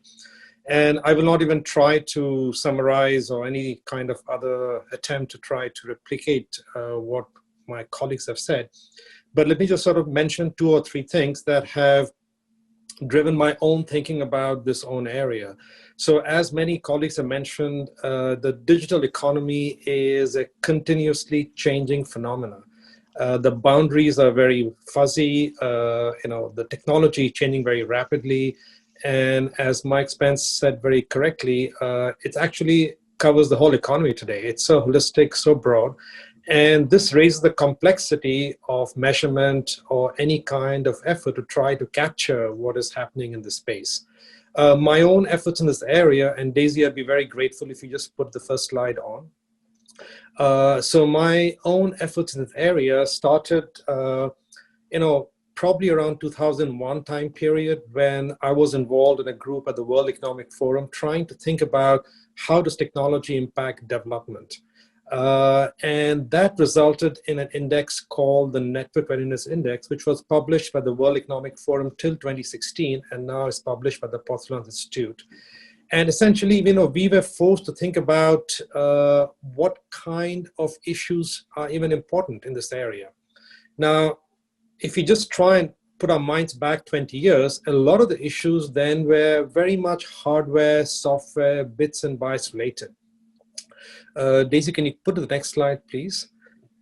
And what we did was in 2002, we came up with this model through a series of consultations with people about trying to think how will technology impact our societies, our economies, and what kind of factors will be important. So we had a whole sort of model and thinking out there, looking at the different actors and the different impacts. Today, if you look at this model, you might say it's obvious, everything is simple and makes sense. But I can tell you in 2001, 2000 time period, it was quite different from the thinking at that moment. So one lesson that I've had is we have to continually think about trying to push the boundaries of our thinking. I must tell you that the ITU, which was the other body looking at measurement for a long time, was primarily focused on more technical metrics. And we were the first to, in fact, come and say we have to look at the economic impact, the social impact, look at all the different actors, including society, including the role of governments and so on. And this has actually helped a lot in many governments around the world and many policy leaders.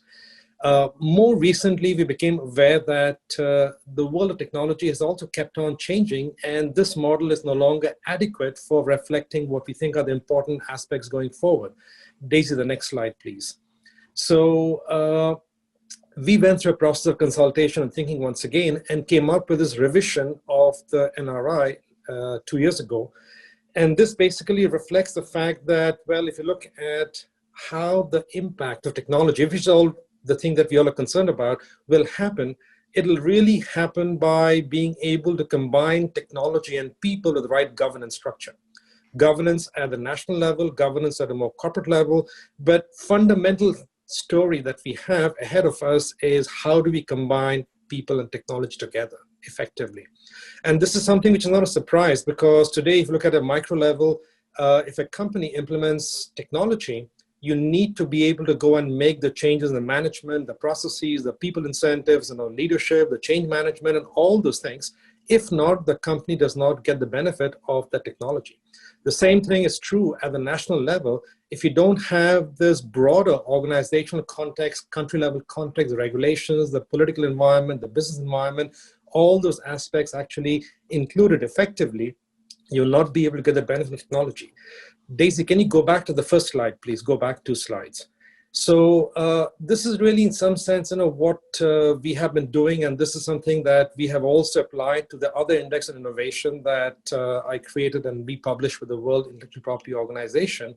And what I must say is that having done these global indices, even though they're imperfect, and even though they try to capture at best a phenomena that is continuously changing, we have found some very useful lessons and observations in terms of how to get governments and policy leaders to actually use it. And this is very much along the lines of what Dirk mentioned earlier, because the OECD also does fantastic work in this area. And I can go and talk a little bit more about it, but at a very high level, I think what I would say is that the measurement tools need to be comprehensive, need to be future-oriented, so that they give guidance, need to be simple. If they're not simple, people don't understand it and basically reject them at some point. And they need to essentially provide some valuable insights for action. So, this is something that I'm actually quite involved in, quite actively engaged with. And I'm very pleased to be part of this brief discussion. And I look forward to hearing the comments from other panel members. Thank you very much. Great, thanks. Thanks, Soumitra. Now I'm going to open up the floor for open questions, comments, and so on. A little bit on the organization issue. So on the bottom of your screen, there's a button called Participants. If you open that, there's a new panel. And at the end of that panel, you can see sort of a button say, raise hand. So you can raise your hand there. So when I see it, so I will call your name to so that you can speak, so that we can move orderly forward. And also it would be helpful if you can turn on your camera now, so then we can see each other actually on the screen. So that would be helpful to make the discussion more lively. Thank you, everyone.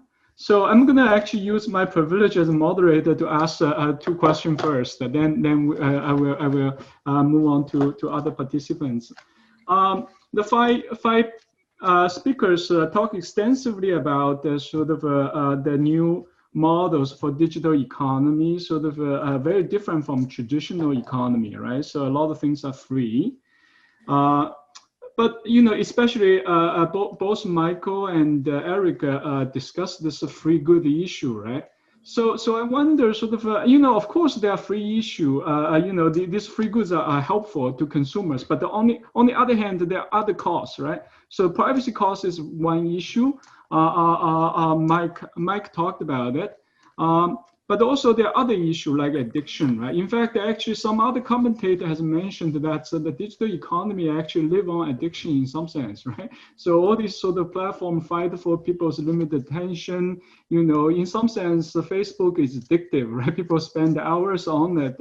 Is that actually all that helpful at the end of the day? That's also actually open question in some sense, right? So if we are going to build a measurement for it, of course, they benefit. There are also tremendous costs on the other side, right? Video game actually is another way of a part of the digital economy, right? Actually, people are actually many worried about it. Of course, at this point, it's mostly young people, but clearly that's an issue out there. If we want to really get into welfare, right? A second issue I will also want to raise, this might be related to Bob Gordon's discussion about the traditional economy growth, productivity. We know many of these digital platforms live on advertising, right? By providing more efficient targeting in advertising, even though, the service is free, but they make their money through mostly advertising fees, right? To the extent the firm are paying them, so that they should be so gain from some matching efficiency. I thought most economic models so far emphasize matching efficiency, right? If that's the case, we should see sort of productivity gain somewhere else, right? So when sort of consumer goods producers use Google and they use Facebook to better targeting consumers, so there's a improved efficiency. So those consumption good producers should be able to produce more and boost their productivity as a result, right? So should we see sort of this gain already in that sense? But so far, it seems like from Bob's discussion, we are not seeing that yet, right? Then that would be a puzzle, right? Are we supposed to see that? Clearly, sort of Google and Facebook had a tremendous market value in the stock market, right? They are making money, right? So should we see sort of their sort of profit be reflected in improved productivity somewhere in the traditional sectors? That's my question. Should we accumulate more questions before we go? Maybe we should accumulate more questions and comments from the audience before we go back to our speakers. Anyone?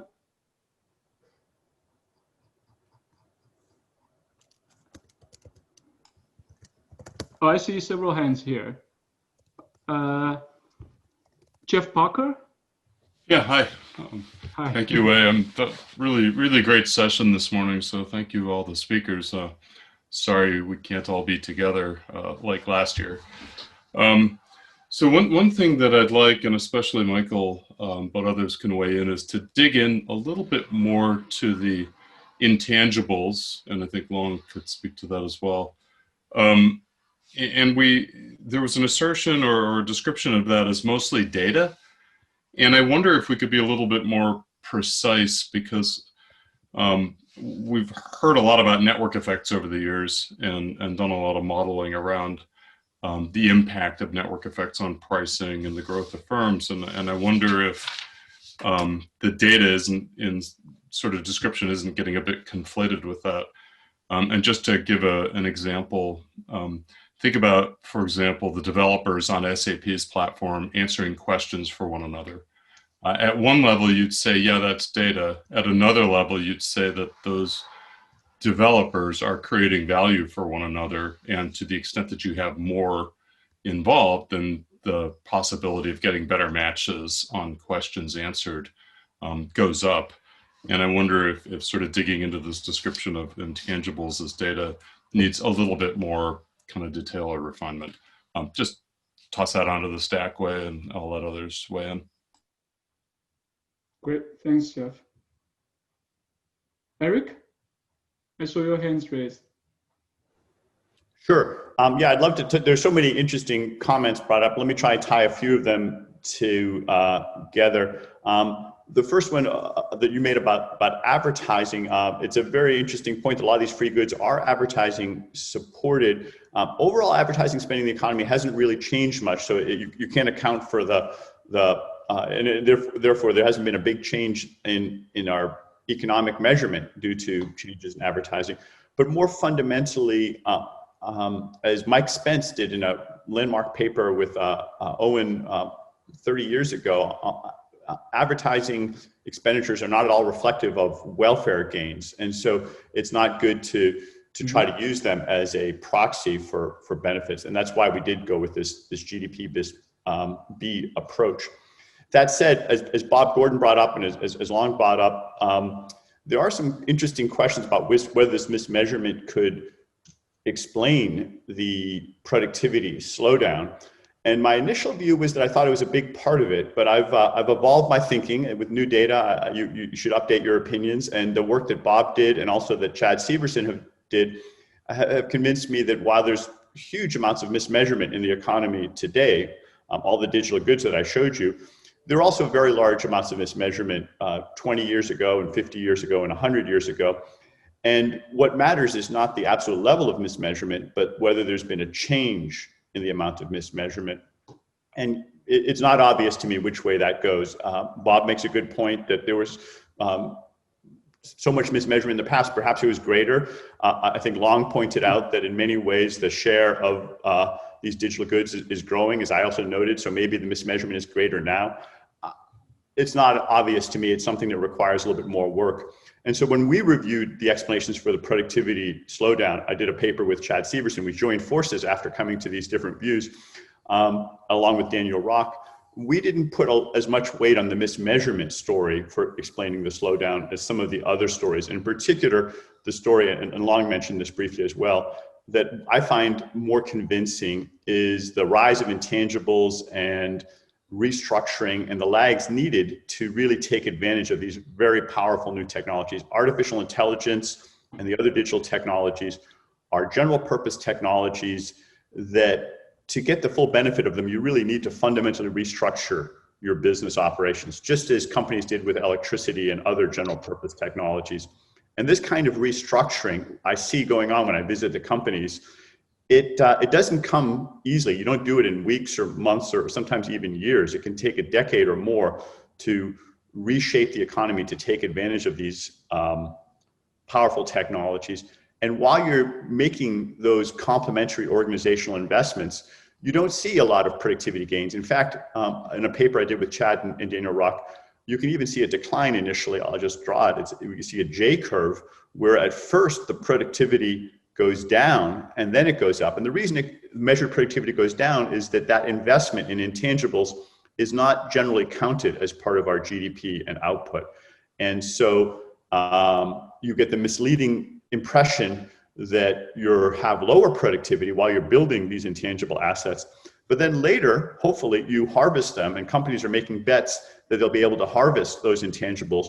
And so my bet is that productivity growth will not only rebound, but go beyond what it did earlier as we have a chance to harness the not just the technologies, but also the intangible investments.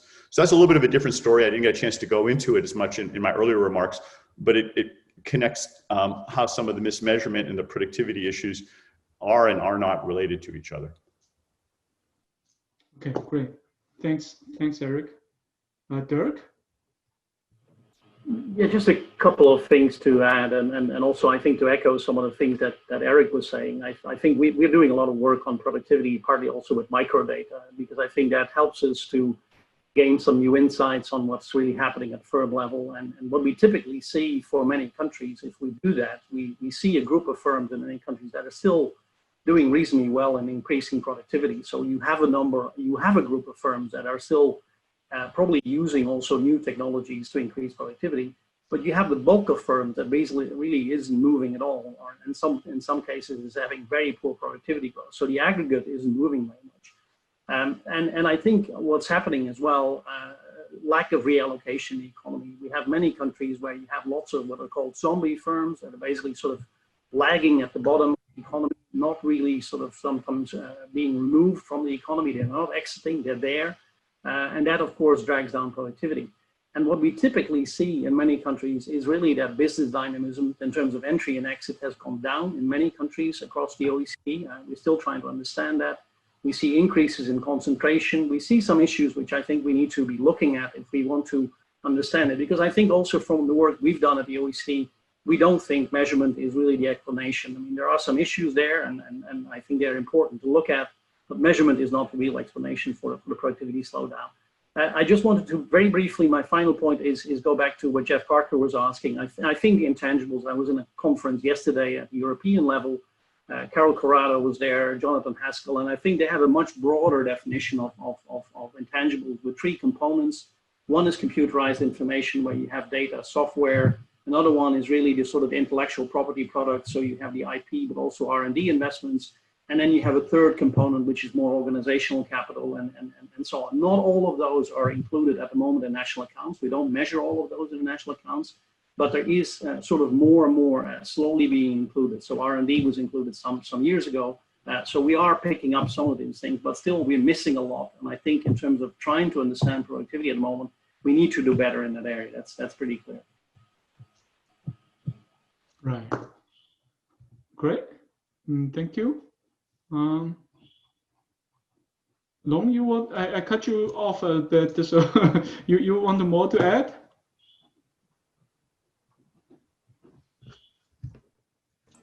Right. So let me quickly comment on the several the point here. So when we talk about the intangibles, I'm doing a very in a loose sense, but I'm following other people. So here, if the big picture is there's a lot of intangible you can talk about, but the big picture here is that you can measure this distance between the market value and the book assets, the tangible assets, and also the distance between the market value and the revenues. And that's a couple of things I'm talking about. So that you can see the distance become bigger, and especially for the more digitized industries or the companies. So that's the things I'm trying to mention here.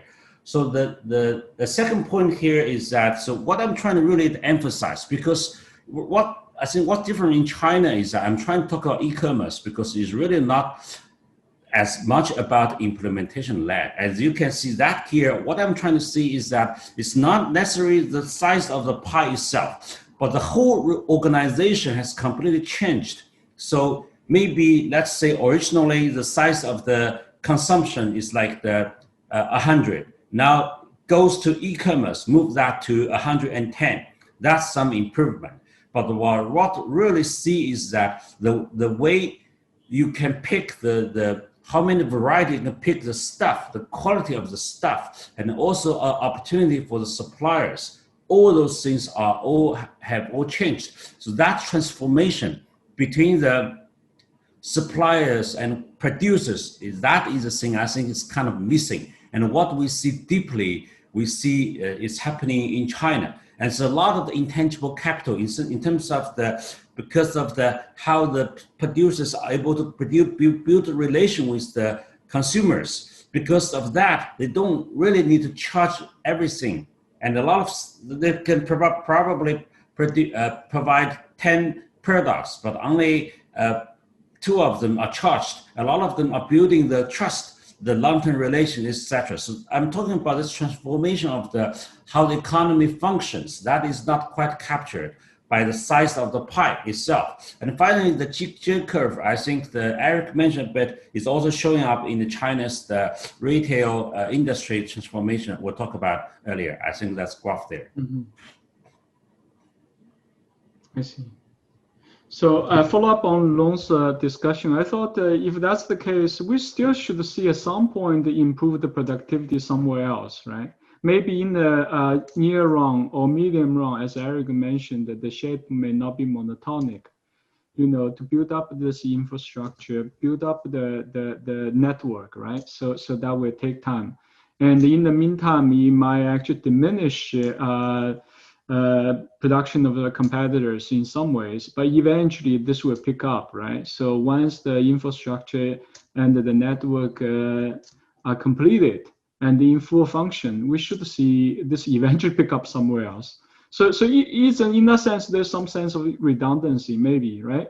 So eventually, sort of this sort of parallel system gonna dominate. Then sort of traditional measure can still capture that. Am I too simplifying here? Being too simplistic? I think you are a little bit. So wait. So let me, because you are Chinese, so you know you experience this firsthand. You think about this takeout industry. So in China, we are so spoiled by, you can order so many variety of the food you can eat, right. But you see, you can only eat so much every year, so that right. you don't really spend so much more, and the cost of food doesn't go up. But you can buy so many more variety. And do you want to go back to the days you can only eat several things? I think you're going to pay a lot. Just like Erik mentioned, it's the Facebook stuff. So I think that is so important. Dimension different from how much more you're going to spend on the eating food. But eventually, so they expect the fancy food to be offered with the variety and to be able to charge a higher price. So then output will still go up, right?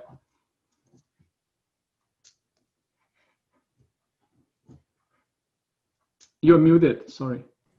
Yeah, I'm not sure about this. I think I would like to hear other experts talk about it, because I think also the cost is not going up. We can observe it's much more competition, as that's the other thing I'm talking about. But I would like to hear other experts talk about this. Okay. Soumitra, you raise your hand. You're muted.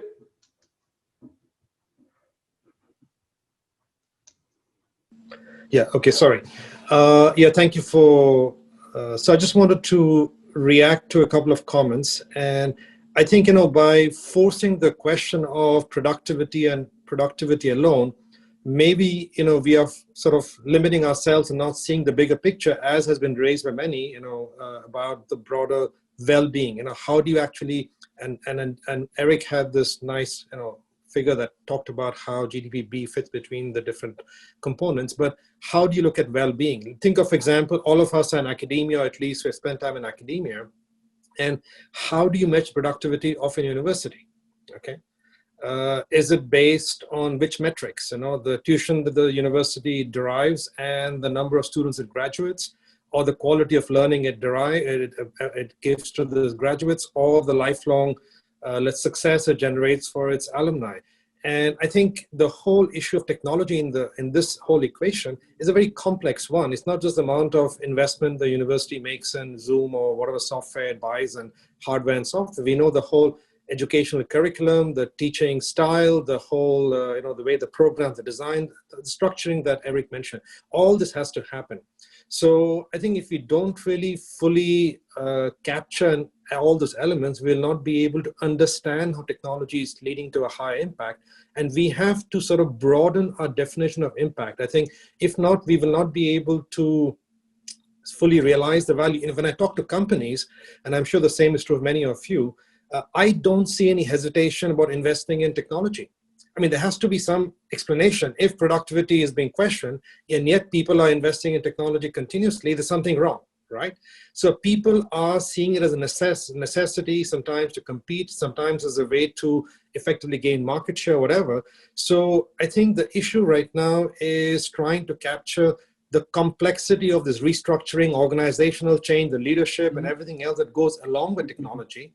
And that becomes a very much I think technology is becoming an emotional issue right now. It's not just about technology alone as a sort of piece of hardware or software.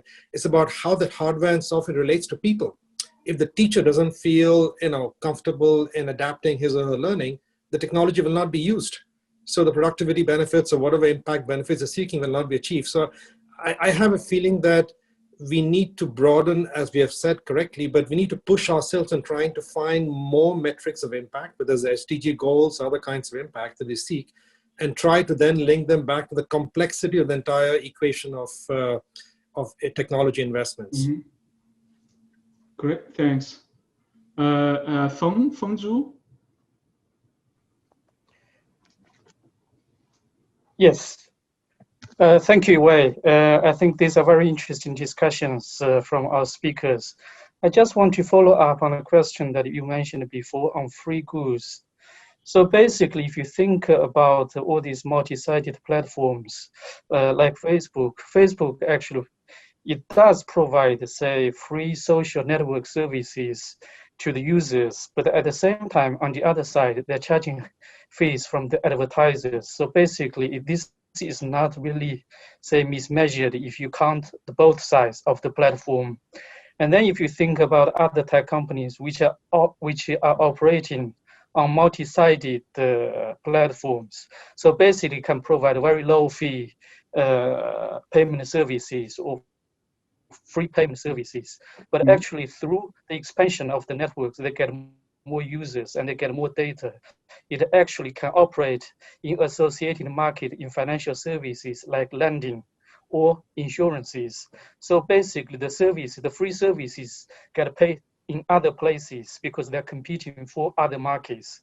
So that what I think is, what it matters is that actually one needs to take an integrated multi-dimensional approach. If you cover all the markets for tech company, you actually get the measurement probably right. But I still think probably one of the major issues that we have here, Bob Gordon has been working on this for a long time, is how do we get the measurement of productivity right? If we get this right, there are a lot of things that we can understand better, and particularly this would be very relevant for policy. Great, thanks, Feng. Nen Wan. Hi, Wei. Thanks for moderating this great session. I very much enjoyed the panel's presentation. I know some of you, for those of you who do not know me and who haven't met, I'm a professor of finance at Columbia Business School, and I'm a member of the academic committee at the Luohan Academy. It's been a lot of fun, and I've learned a lot from by being a part of the community member at the Luohan Academy.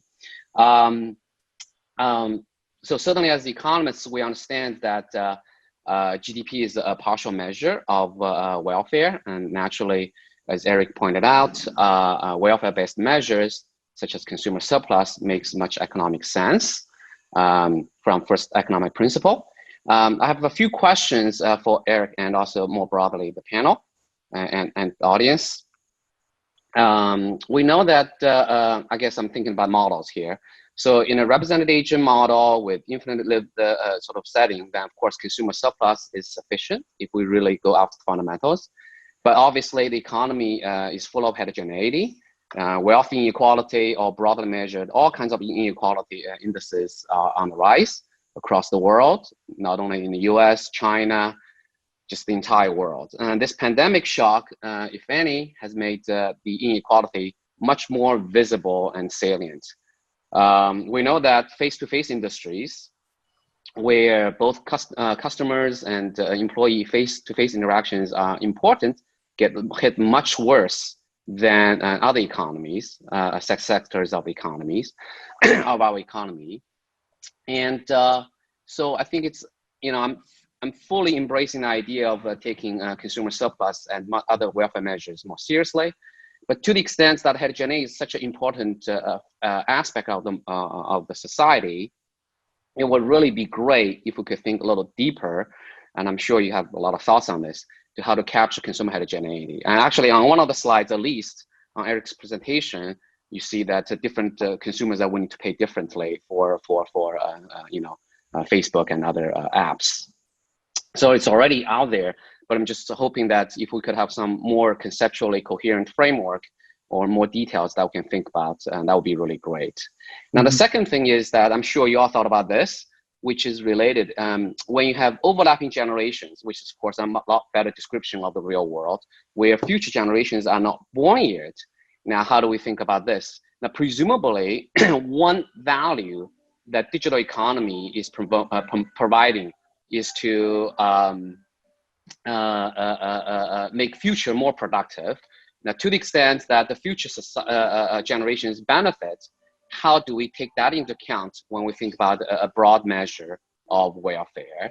Now, in this case, I know that in a represented agent, infinitely lived agent model, then of course consumer surplus is sufficient to measure welfare, because at the end of the day, consumers own the production sector. Of course, again, once you think about overlap generations model, to what extent we should also think about producer surplus. Now here's tricky, just some preliminary thoughts come to my mind. One is, of course, the incumbents, right? The winners and the losers. So they have part of the producer surplus contributions, but also the unborn future, entrepreneurs, all right? So of course, the IO structure of the digital economy is going to also impact their welfare. So to what extent, again, here, I'm thinking about heterogeneity along the producer side.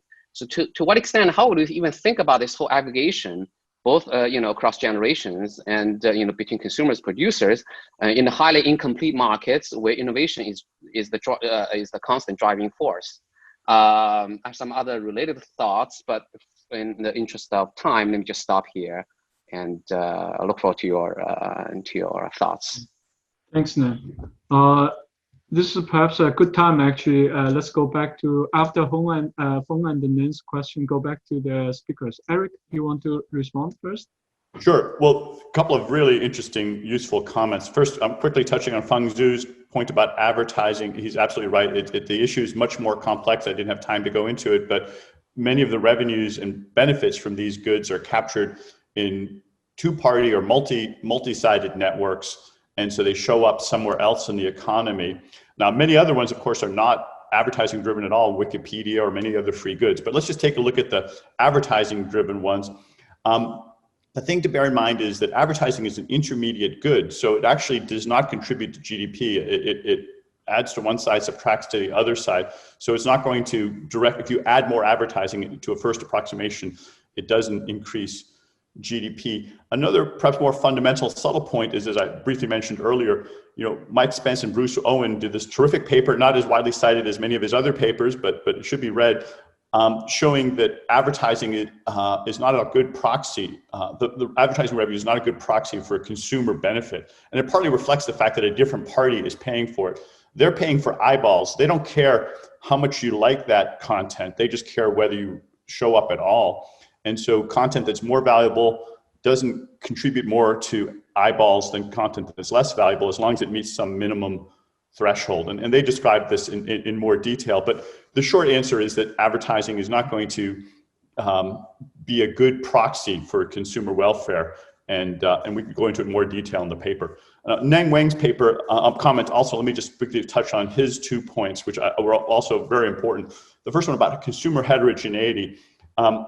Actually, I see this as one of the big benefits of our approach.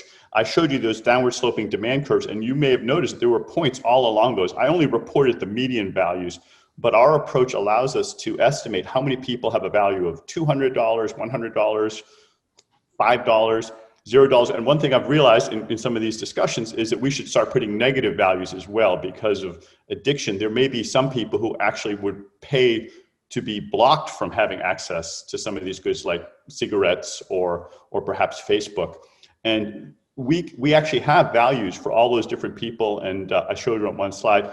So unlike a single market price that you get in most GDP calculations, we are in a position to understand the heterogeneity and therefore the uneven effects, whether older people or younger people or other kinds of groups are benefiting more or less from any particular good. And this is something we're very excited about, is doing more with the heterogeneity there.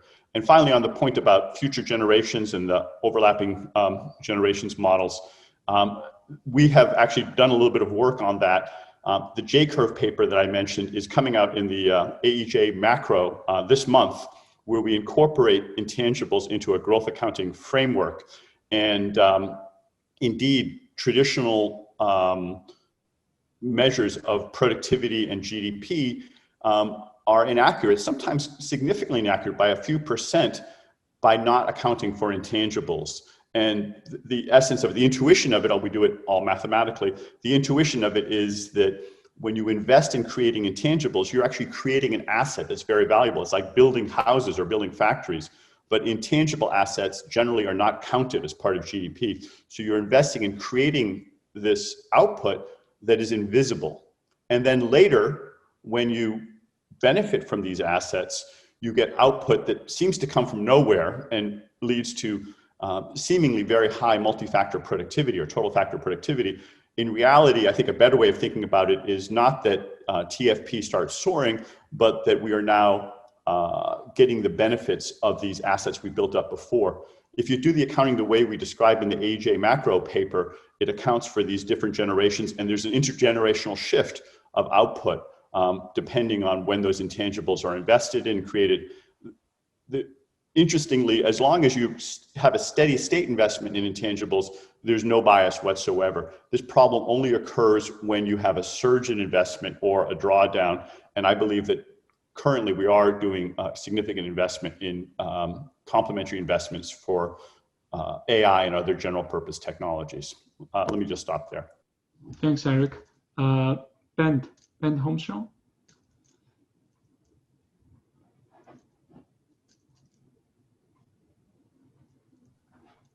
I have a question just related mainly to, I guess, Erik's presentation, but also Mike's. And that's that we know that there has been a substantially increased dispersion in the productivity of firms across the same industry. So you know, the best firms and the worst, the distance in performance has increased. And I'm just wondering, is it just a sort of matching, or does it have something to do with this intangible capital? And one hypothesis related, I guess, to Erik's comment about how this spreads is that with intangible capital, copying others is a lot slower. You know, this is just a thought that it's harder to emulate and imitate what other people do if it's increasingly about intangible capital and sort of yeah.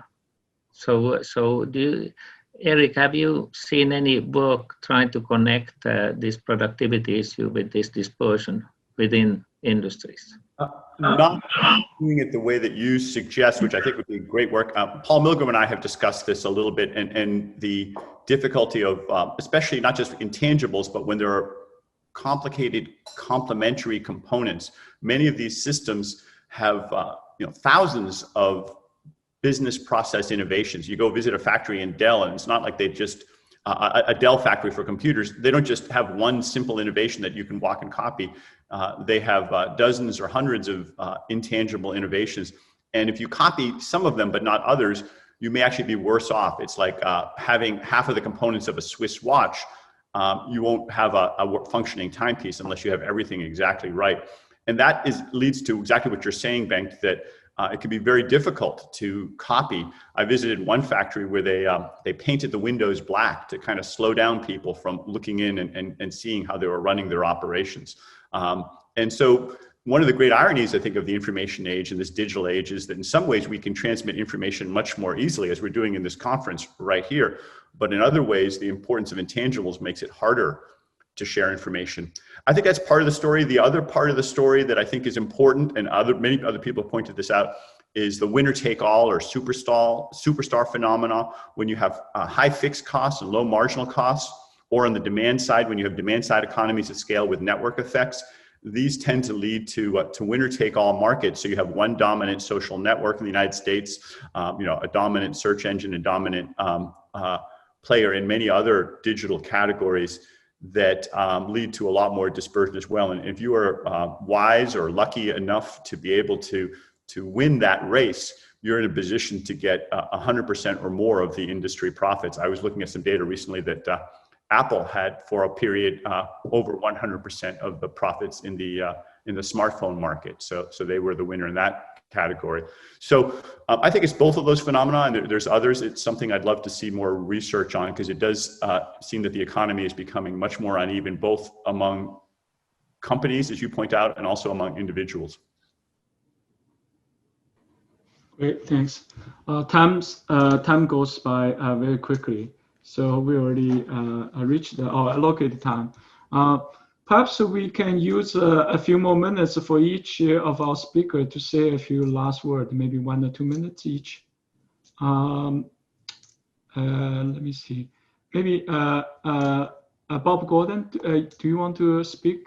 Yeah, I wanted to Just raise a couple of measurement issues for people to think about, Okay.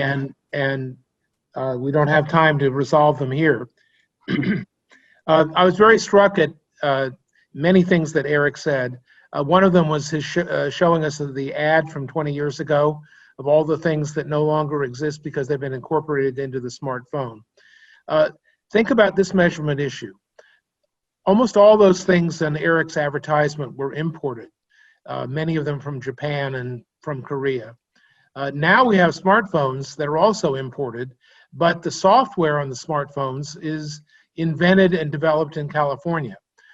So we have a substantial domestic component of the welfare of the smartphone being created now, whereas the 20 years ago, all those multiple inventions were imported. How do we properly adjust GDP for that? A second measurement puzzle that I'm thinking about is about the emergence of e-commerce, which involves purchase by the e-commerce firms of services for delivery. And so the retail transaction is being transformed from the product of the retail store to a joint product of the e-commerce firm and the transportation industry, which is taking the place of personal time driving to the location of the retail store. So how do we take account of the fact that our industry definitions are really changing as we go? And then another question, just to finish. There's been a lot of talk today about intangible capital not being part of GDP, but the Commerce Department does now have a third category of investment. Besides equipment and structures, they have intellectual property. And much of that intellectual property is what is being discussed here as intangible capital. So to that extent, it is in GDP and in investment. Great, thanks, Bob. I see several hands raised. Dirk? Just quickly, perhaps, just to come back to a couple of points. I think one of the issue of intangibles, again, I think also the point raised by Ben Kohlstrom, and I think one of the issues as well, I think we're still adjusting some of the policy settings to intangibles. I think this has grown so rapidly in certain cases that policies had difficulty catching up. I think, for instance, the importance of data at the moment, there's a lot of work going on in many countries on access to data, data sharing, and so on. Also for academics, of course, very important. Those are things which have been around for a while, but I think policy settings have difficulty sort of catching up with that. We also have a situation, I think, in some countries where perhaps some of the policy settings are really also on this side of intangibles are preventing sometimes some of the sharing. I think Jim Besson has done an interesting paper on IP, for instance, and what it might mean, and some of the issues around that in terms of productivity and the fusion of technologies. So that's an element as well, I think that's important to look at. My final point is to go very briefly back to something that Michael Spence spoke about in the beginning, when he spoke about inclusion and the role of the digital technologies in that context. I think there are real benefits of this technology in terms of making people access new possibilities. If you're thinking about financial markets, what you spoke about electronic commerce, I think what we typically see is, however, that goes to a certain level. There is a level as well where if you want people to use more sophisticated tools to really get the productivity benefits, and that's true for firms as well, you typically need complementary assets. And that means that, for instance, you need, if you're an individual, if you're a household, you need skills, you need tools, you need to basically have the capacity to do that. So there is a level of access helps, but at some point in time, you will need other things to really make, to reach the benefits from that technology that are still unequally shared across people and firms. Great, thanks, Dirk. Oh, I see more hands being raised. So, Long, it's okay. We take a few more minutes. Yeah. So I think so. All right. Let's see, Erik. Maybe Erik, you want to respond to earlier comments? I see your hands being raised. Well, I just want to say, I just want to take an opportunity to thank you for assembling all this, these people. These issues, as we've heard, are just so fundamental as the economy is changing, and the irony is that in many ways we have worse information about how the economy is progressing than we used to have. And as businesses, we've just been discussing all the intangible assets that businesses have to invest in to restructure and reorganize themselves. But the same thing is true for, I think, for researchers and for the economy more broadly. We need to make investments in rethinking how we study the economy. And I'm very glad you assembled this remarkable group. It's the most relevant group I've ever seen brought together in one place. So thank you very much. We're trying to also dive into more deeply with the Digital Economy Lab at Stanford and some of these issues. And I just wanted to thank you for doing that. Thank you. Thank you for your sharing. This is great. There are lots of issues being discussed. Maybe Mike Spence, you want to say something? Yeah, first of all, I apologize. My computer crashed. So I'm back. I'd like to thank everybody for a really interesting discussion. I think it's going to be really hard to actually sort of move seriously in the multi-dimensional direction in terms of welfare impact, because we keep getting drawn back to something that we're in the habit of using. And I think the augmented GDP, which captures the consumer surplus, is a really important step forward. But I hope it doesn't, how do I say it?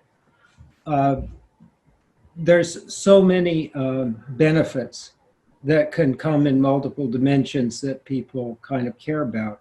And I personally think they're relatively important. I often say when people look puzzled, and I say that, is I say, well, look at, society allocates resources through the market system and through our collective choice mechanism. So if you stand back and look at the collective choice mechanisms for a moment, then ask yourself, where are the resources devoted to scientific research and innovation devoted to? What are they devoted to? Well, I think some of it goes to productivity, but a fair amount of it goes to biomedical science and healthcare, right?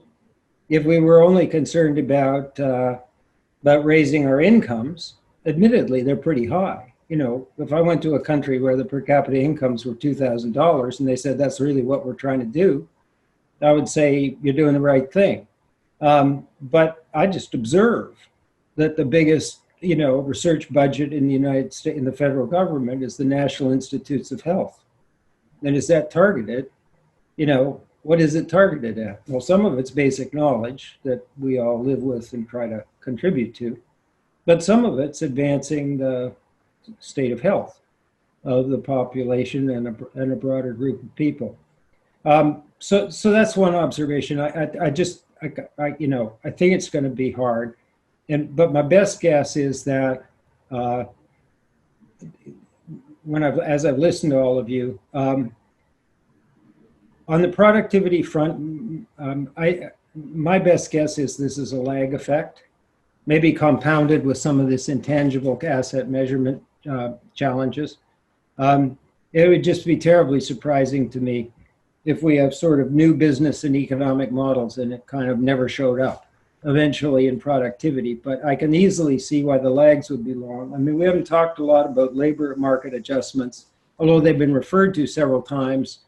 But if you have a sort of very substantial labor mismatch, a kind of disequilibrium in the marketplace that you can't be eliminated or, very quickly, at least I don't think it can, then you can probably have at least a headwind with respect to the full realization of the productivity effects, particularly when you get out of the very high productivity, high intangible capital sectors, So just to complement what Dirk was saying, they've done very important work, and McKinsey's done a lot of interesting work on digital adoption in multiple dimensions across the corporate sector.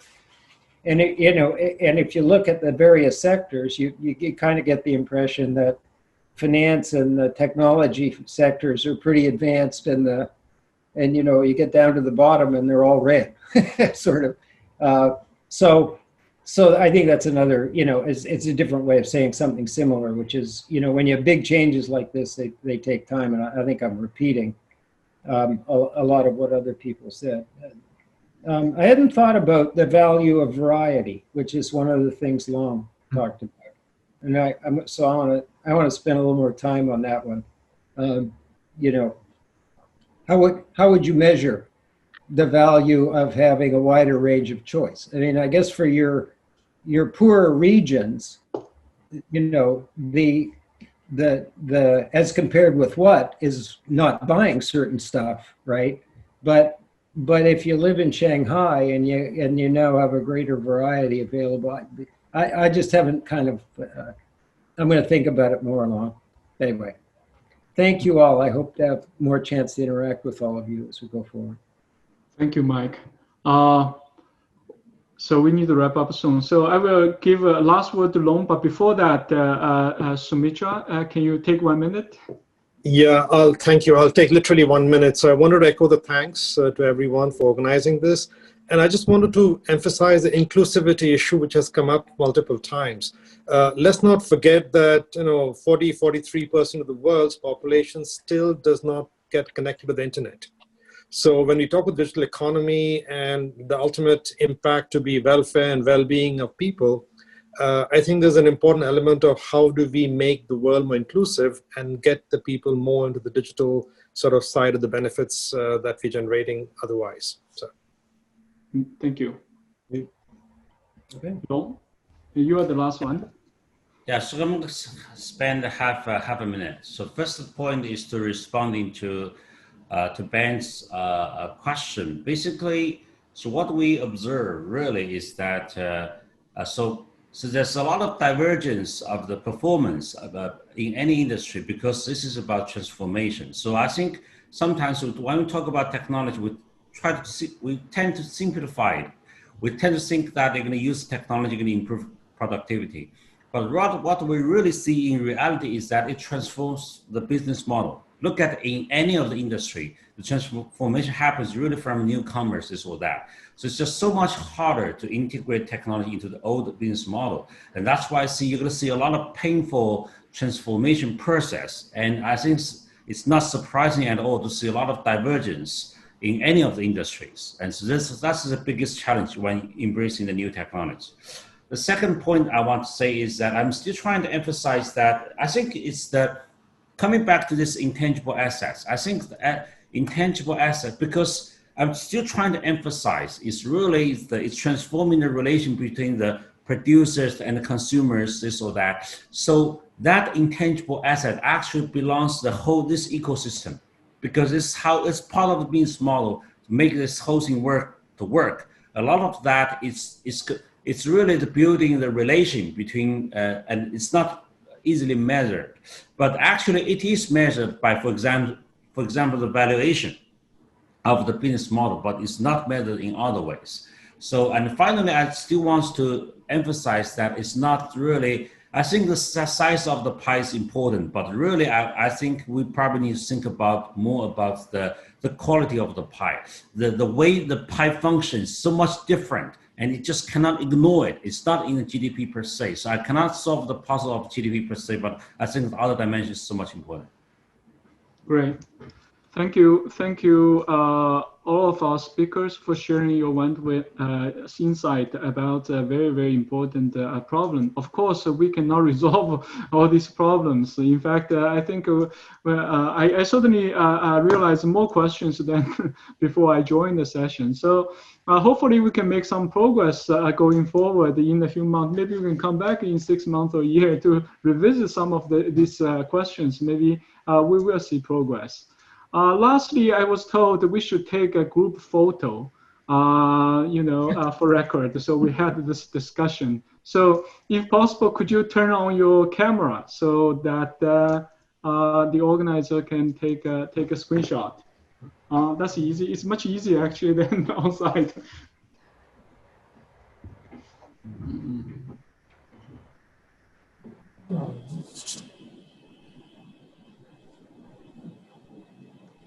All right.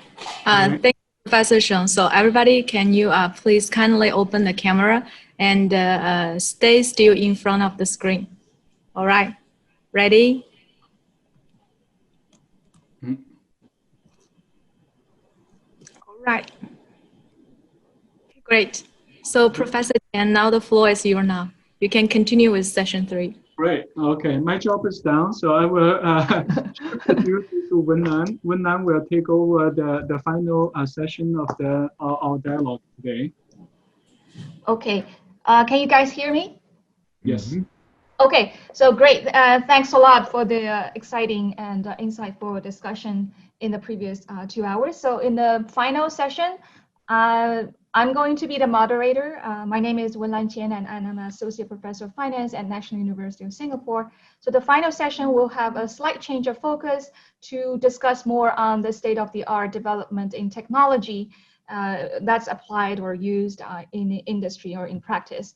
So the speaker, first, let me start by introducing our expert speaker.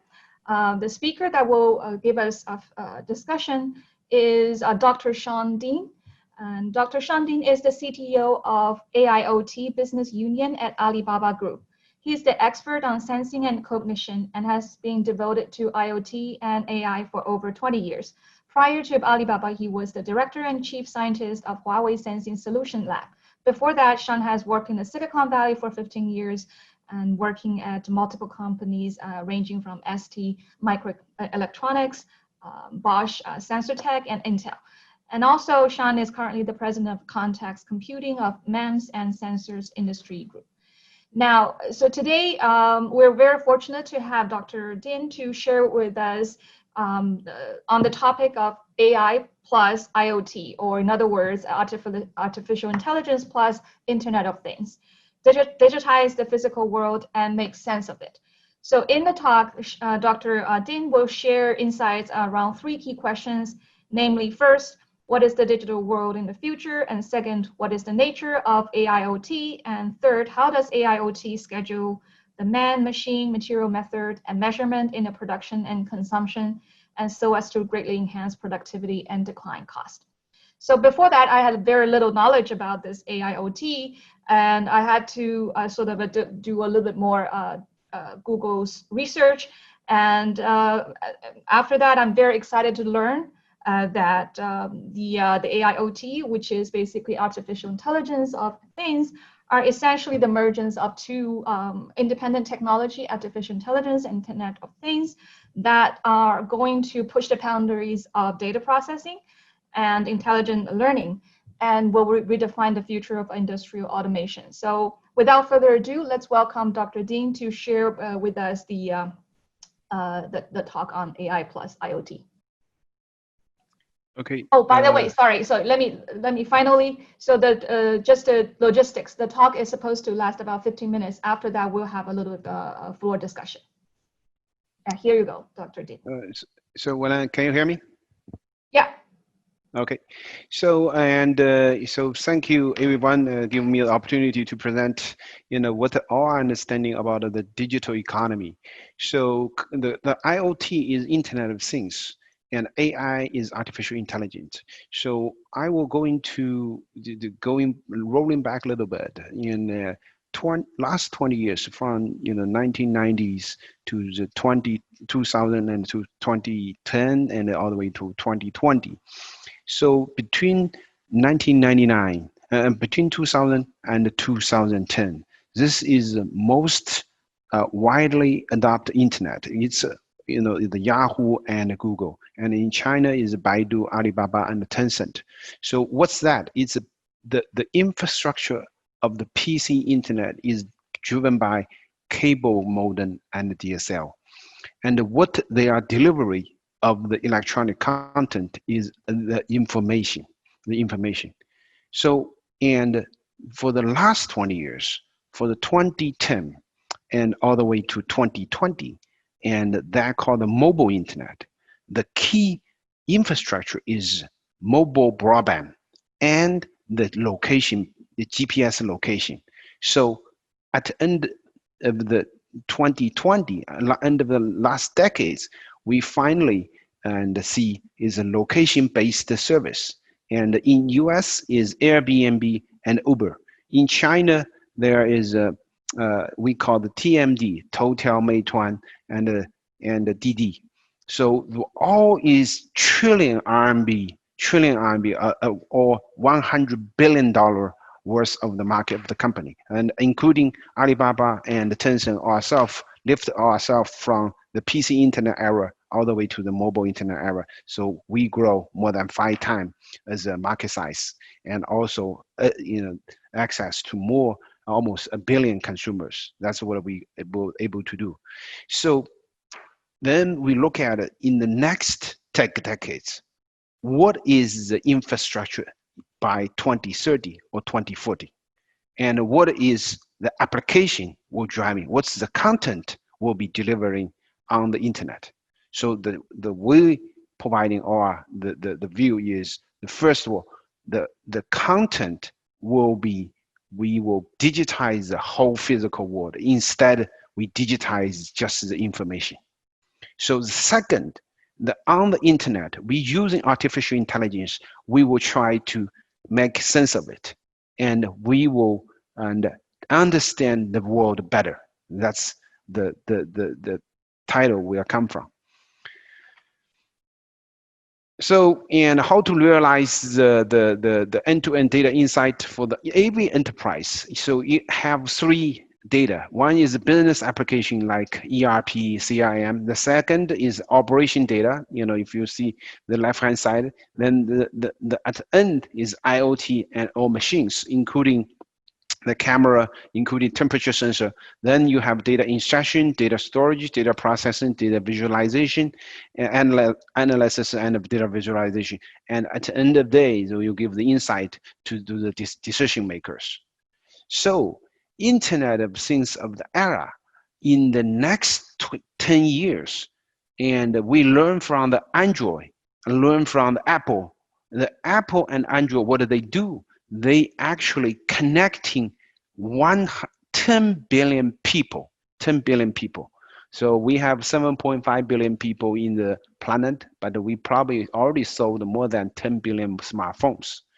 So in the next decades, we will go into connecting 1 trillion devices, 1 trillion things, including trees, natural growth, including maybe and animals, natural growth, and maybe a horse. We using sensing and necklace or something like that. We were connecting them. So in the last decades, we build a hardware abstraction layer using Android. So any application can be downloaded and installed on every smartphones. So in the next decade, what we will going to do is we will digitize every single device, including factory, home, and including other cities. So then we build a digital abstraction layer. So then we can download application from the cloud down to your home, down to your bus, down to your city, down to your classroom, down to your factories. So we will expand the Android more than 10 times into next decade of digitize of the world. Let me run the animation a little bit again. So we will build a parallel digital world like the physical world. Then we make sense of it and get the insight. Then we come back to the physical world. So then we, of course, IoT will digitize the entire physical world, and we will use driving with a lot of physical softwares, and including the CAD, CAE, CAM, and we will describe the physical world. And for example, we can describe an airplane using software. We can describe a factory using software. We can describe a horse using software. We can describe everything using computer software. Then that's the content we will deliver in the next decades. And what's the infrastructure? We need build a pervasive computing platform from the sensor to the gateway all the way to the cloud. Then we can store all the entire digital world into the cloud. Then we can digitize the physical world and store the digital world into the cloud. Then we can ready to be shared. Then what will be the major driving force of the so much bigger of the data information of the communication. Of course, is the 5G. The 5G, you can see two things. In the left bottom, that's called the massive machine type communication. And the right button is ultra reliable and low latency communication. Those two applications is solving IoT. One is solving a lot of the metering. For example, in your community, maybe you have a million the metering or a million sensor in your community along 1 square kilometers. Then you need a massive machine type of communication. But if you have a lot of machine autonomous vehicle, then you need ultra reliable and low latency communication. So if you have so many, you digitize the whole world. If you have the factory, if you have the car in the digital world, then you need a human to interface with the digital world. Then you need AR, VR. The AR, VR, you need driving. There is a massive of the visualization. You need driving by enhanced mobile broadband. Then you need more than 20 gigabits per second. Then the download to your glasses, download to your screens.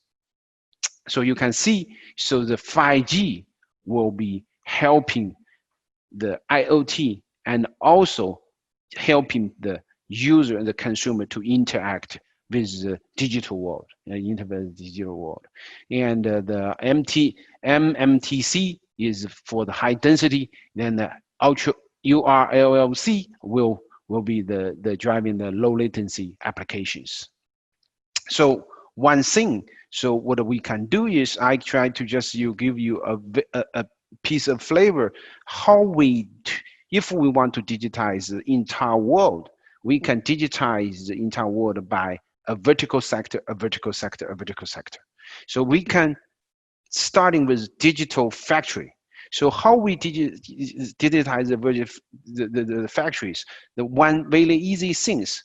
So we can find the element of the factory and essence of the factory, what it is. So mainly the workers, man, machine, material, methodology, and the measurement. So if we can using IoT, using RFID, so using the camera, using all the sensors and all the using the gateways, so we can digitize entire factories. So then we can providing the data to the entire life cycle of the industrial data, the industrial product, from the supply chain, equipment, machines, and the factory, and the task, and the marketing CRM. So all the software, they can tackle the data they never seen before. So then once you get them more data, then you digitize the whole factory, then you can use it optimize your supply chain, optimize your running of the factory, optimize your marketing or CRM. So then you optimize your financing, so you can do much more better. So what we can do is certainly this factory, we already digitized the hardware piece of it, so we needed to do a software piece of it too. So what the left-hand side ISA 95 model is, you have the IT, OT, and the machine. So then right-hand side, all you can do, you put all your IT software onto the cloud, put your OT software on the edge, and using the IoT hub and the gateway to connect into all your machines. So you, in the new digital age, you have using cloud and edge and the gateway to digitize your factories. So this is a peaceful and architect we how to do the digitize the factories. So you see in the middle is the edge. You have called the link edge, which is a brand name of or a soft piece of software. We have two computer, and is edge. In the bottom left, we can using the gateway to connecting every machines or every equipment. in the right-hand side, we're using the edge node to connecting the cameras or any other mill machines. Then we can using cameras, robots, and to see how the mill machines or casting machines works. Then we, after processing, we give the data to do all the cloud, and then we enable everybody in the factory no longer have PC, no longer have HMI. You can using your tablets or mobile phone. You don't need even a server. You will totally transformation your factory operations. So actually, quickly, we do really, we do a very quickly find the digitization of the gyms of the factories. We do from the AGVs and the washing machines and laser machines and dry machines, etc. And we also how to do the cutting machines and the labeling machines, etc. So we do the whole thing. Then we using AGV to transfer the every material on the floors. So we, number one, we build a very flexible, nimble hardware line. Second, we build a very nimble software line. So at the end of the day, then we can to do the customization C2M. So customer can order first, then we can quickly manufacture and deliver it in 5 days. So this is how the factory flow looks. So we will able to turn around the order of the jeans within 5 days, and we can tackle the orders every night. So then we can we using the high tech digitize the hardware. We using the high tech digitize the software. Then but apply those hardware and the software into a real labor intensive work and increase the productivity much more, and increase the profitability much more.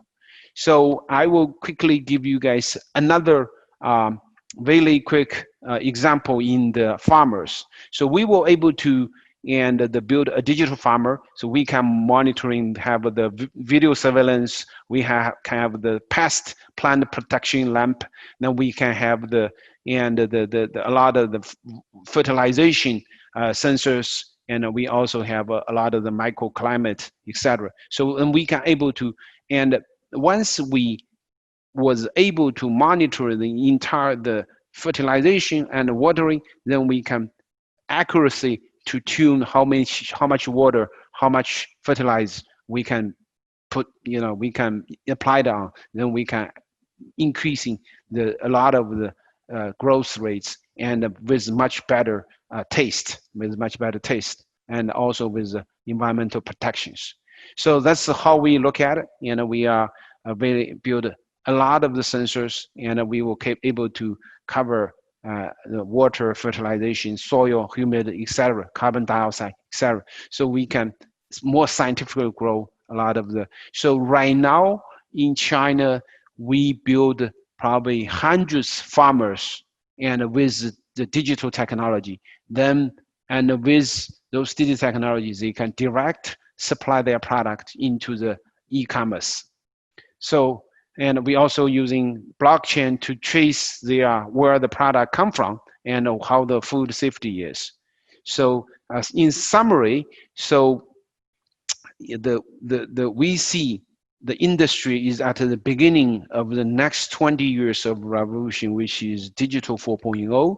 In the digital 4.0, the key infrastructure is 5G and IoT, but the content we need digitize the digital world, and using AI to processing the data, then we can reapply back, then we can totally transform almost every sector of the 200 years human success, 200 years of the industrial revolutions.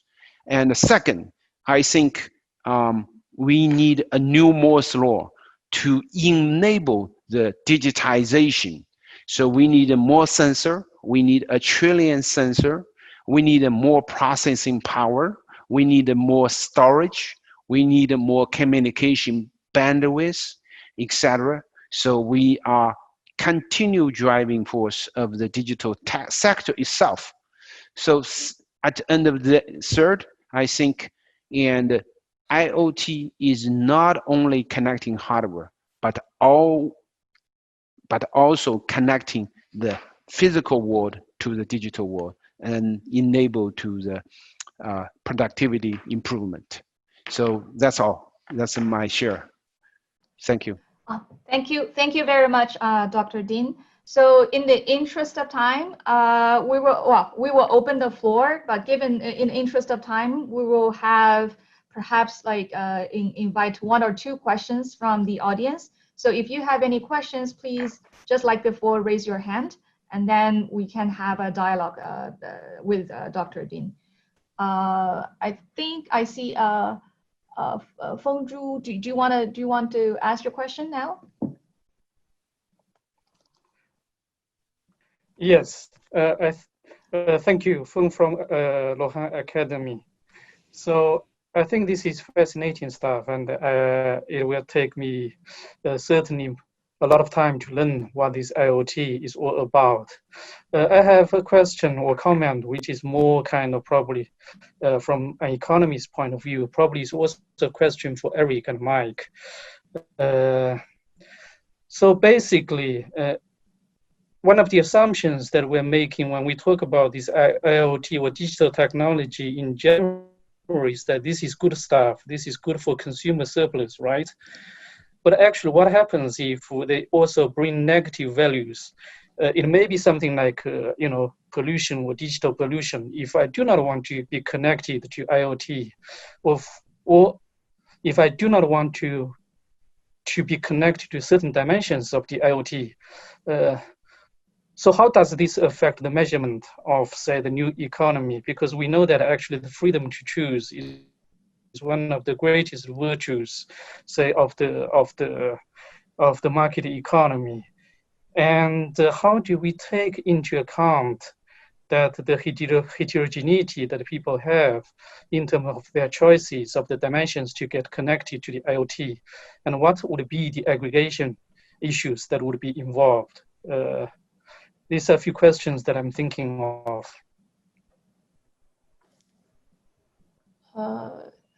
Sean, do you want to first respond, or? Yeah, I think the quick, Professor Zhu, so I will quickly answer your. I think your question is more addressed to Erik, and so I think the IoT is you can connect into IoT, and you also can opt out of the IoT, right? So that's force, and I think and you can opt out of it. So, and I think, but the IoT probably can make you much more happy. And the more, for example, you can have a smart home, and you can, the smart home can, tune your temperature of your home and optimize your energy consumptions and etc. So make your life much easier. And also, for example, autonomous vehicle, and and also autonomous delivery, all that stuff. So make your life much more convenient and happy.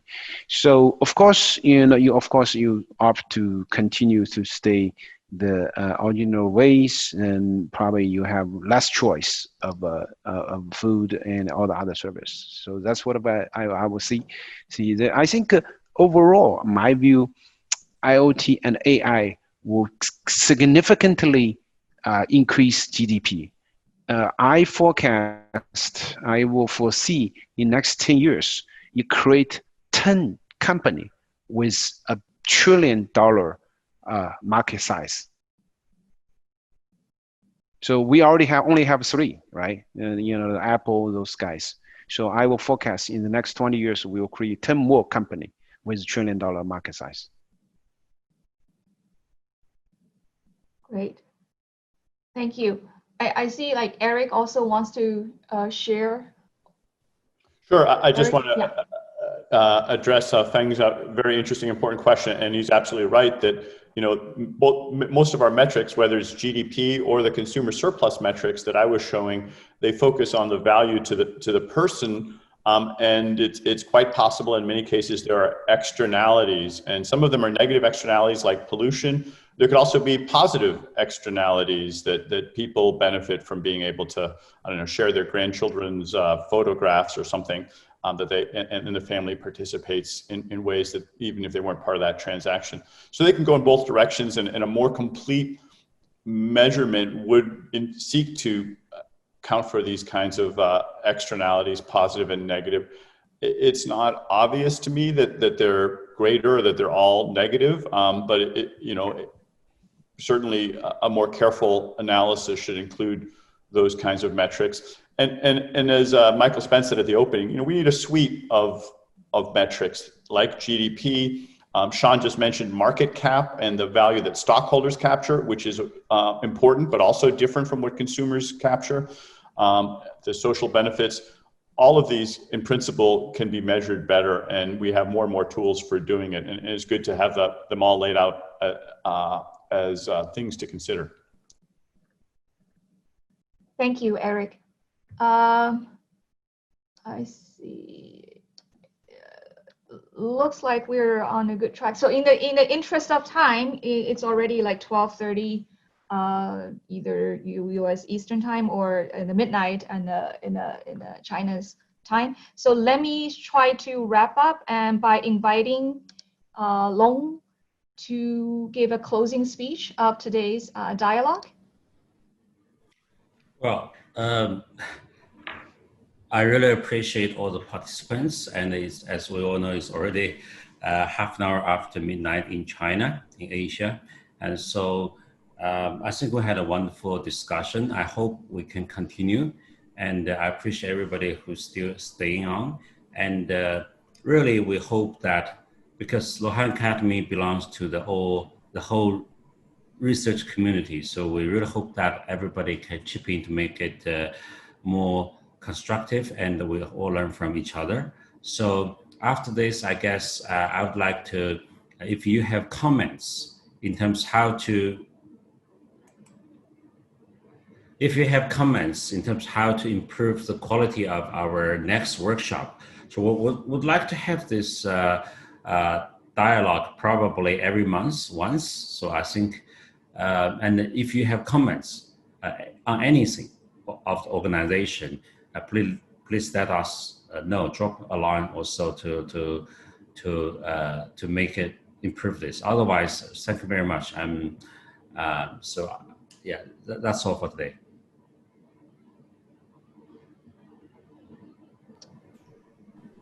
Well, thank you very much. Yeah, I'll let the Luohan Academy to take over. Thank you for your attendance. So we have a very quick 2-question pollings. Could you kindly answer them and help us better assess this dialogue and facilitate the next one? Thank you.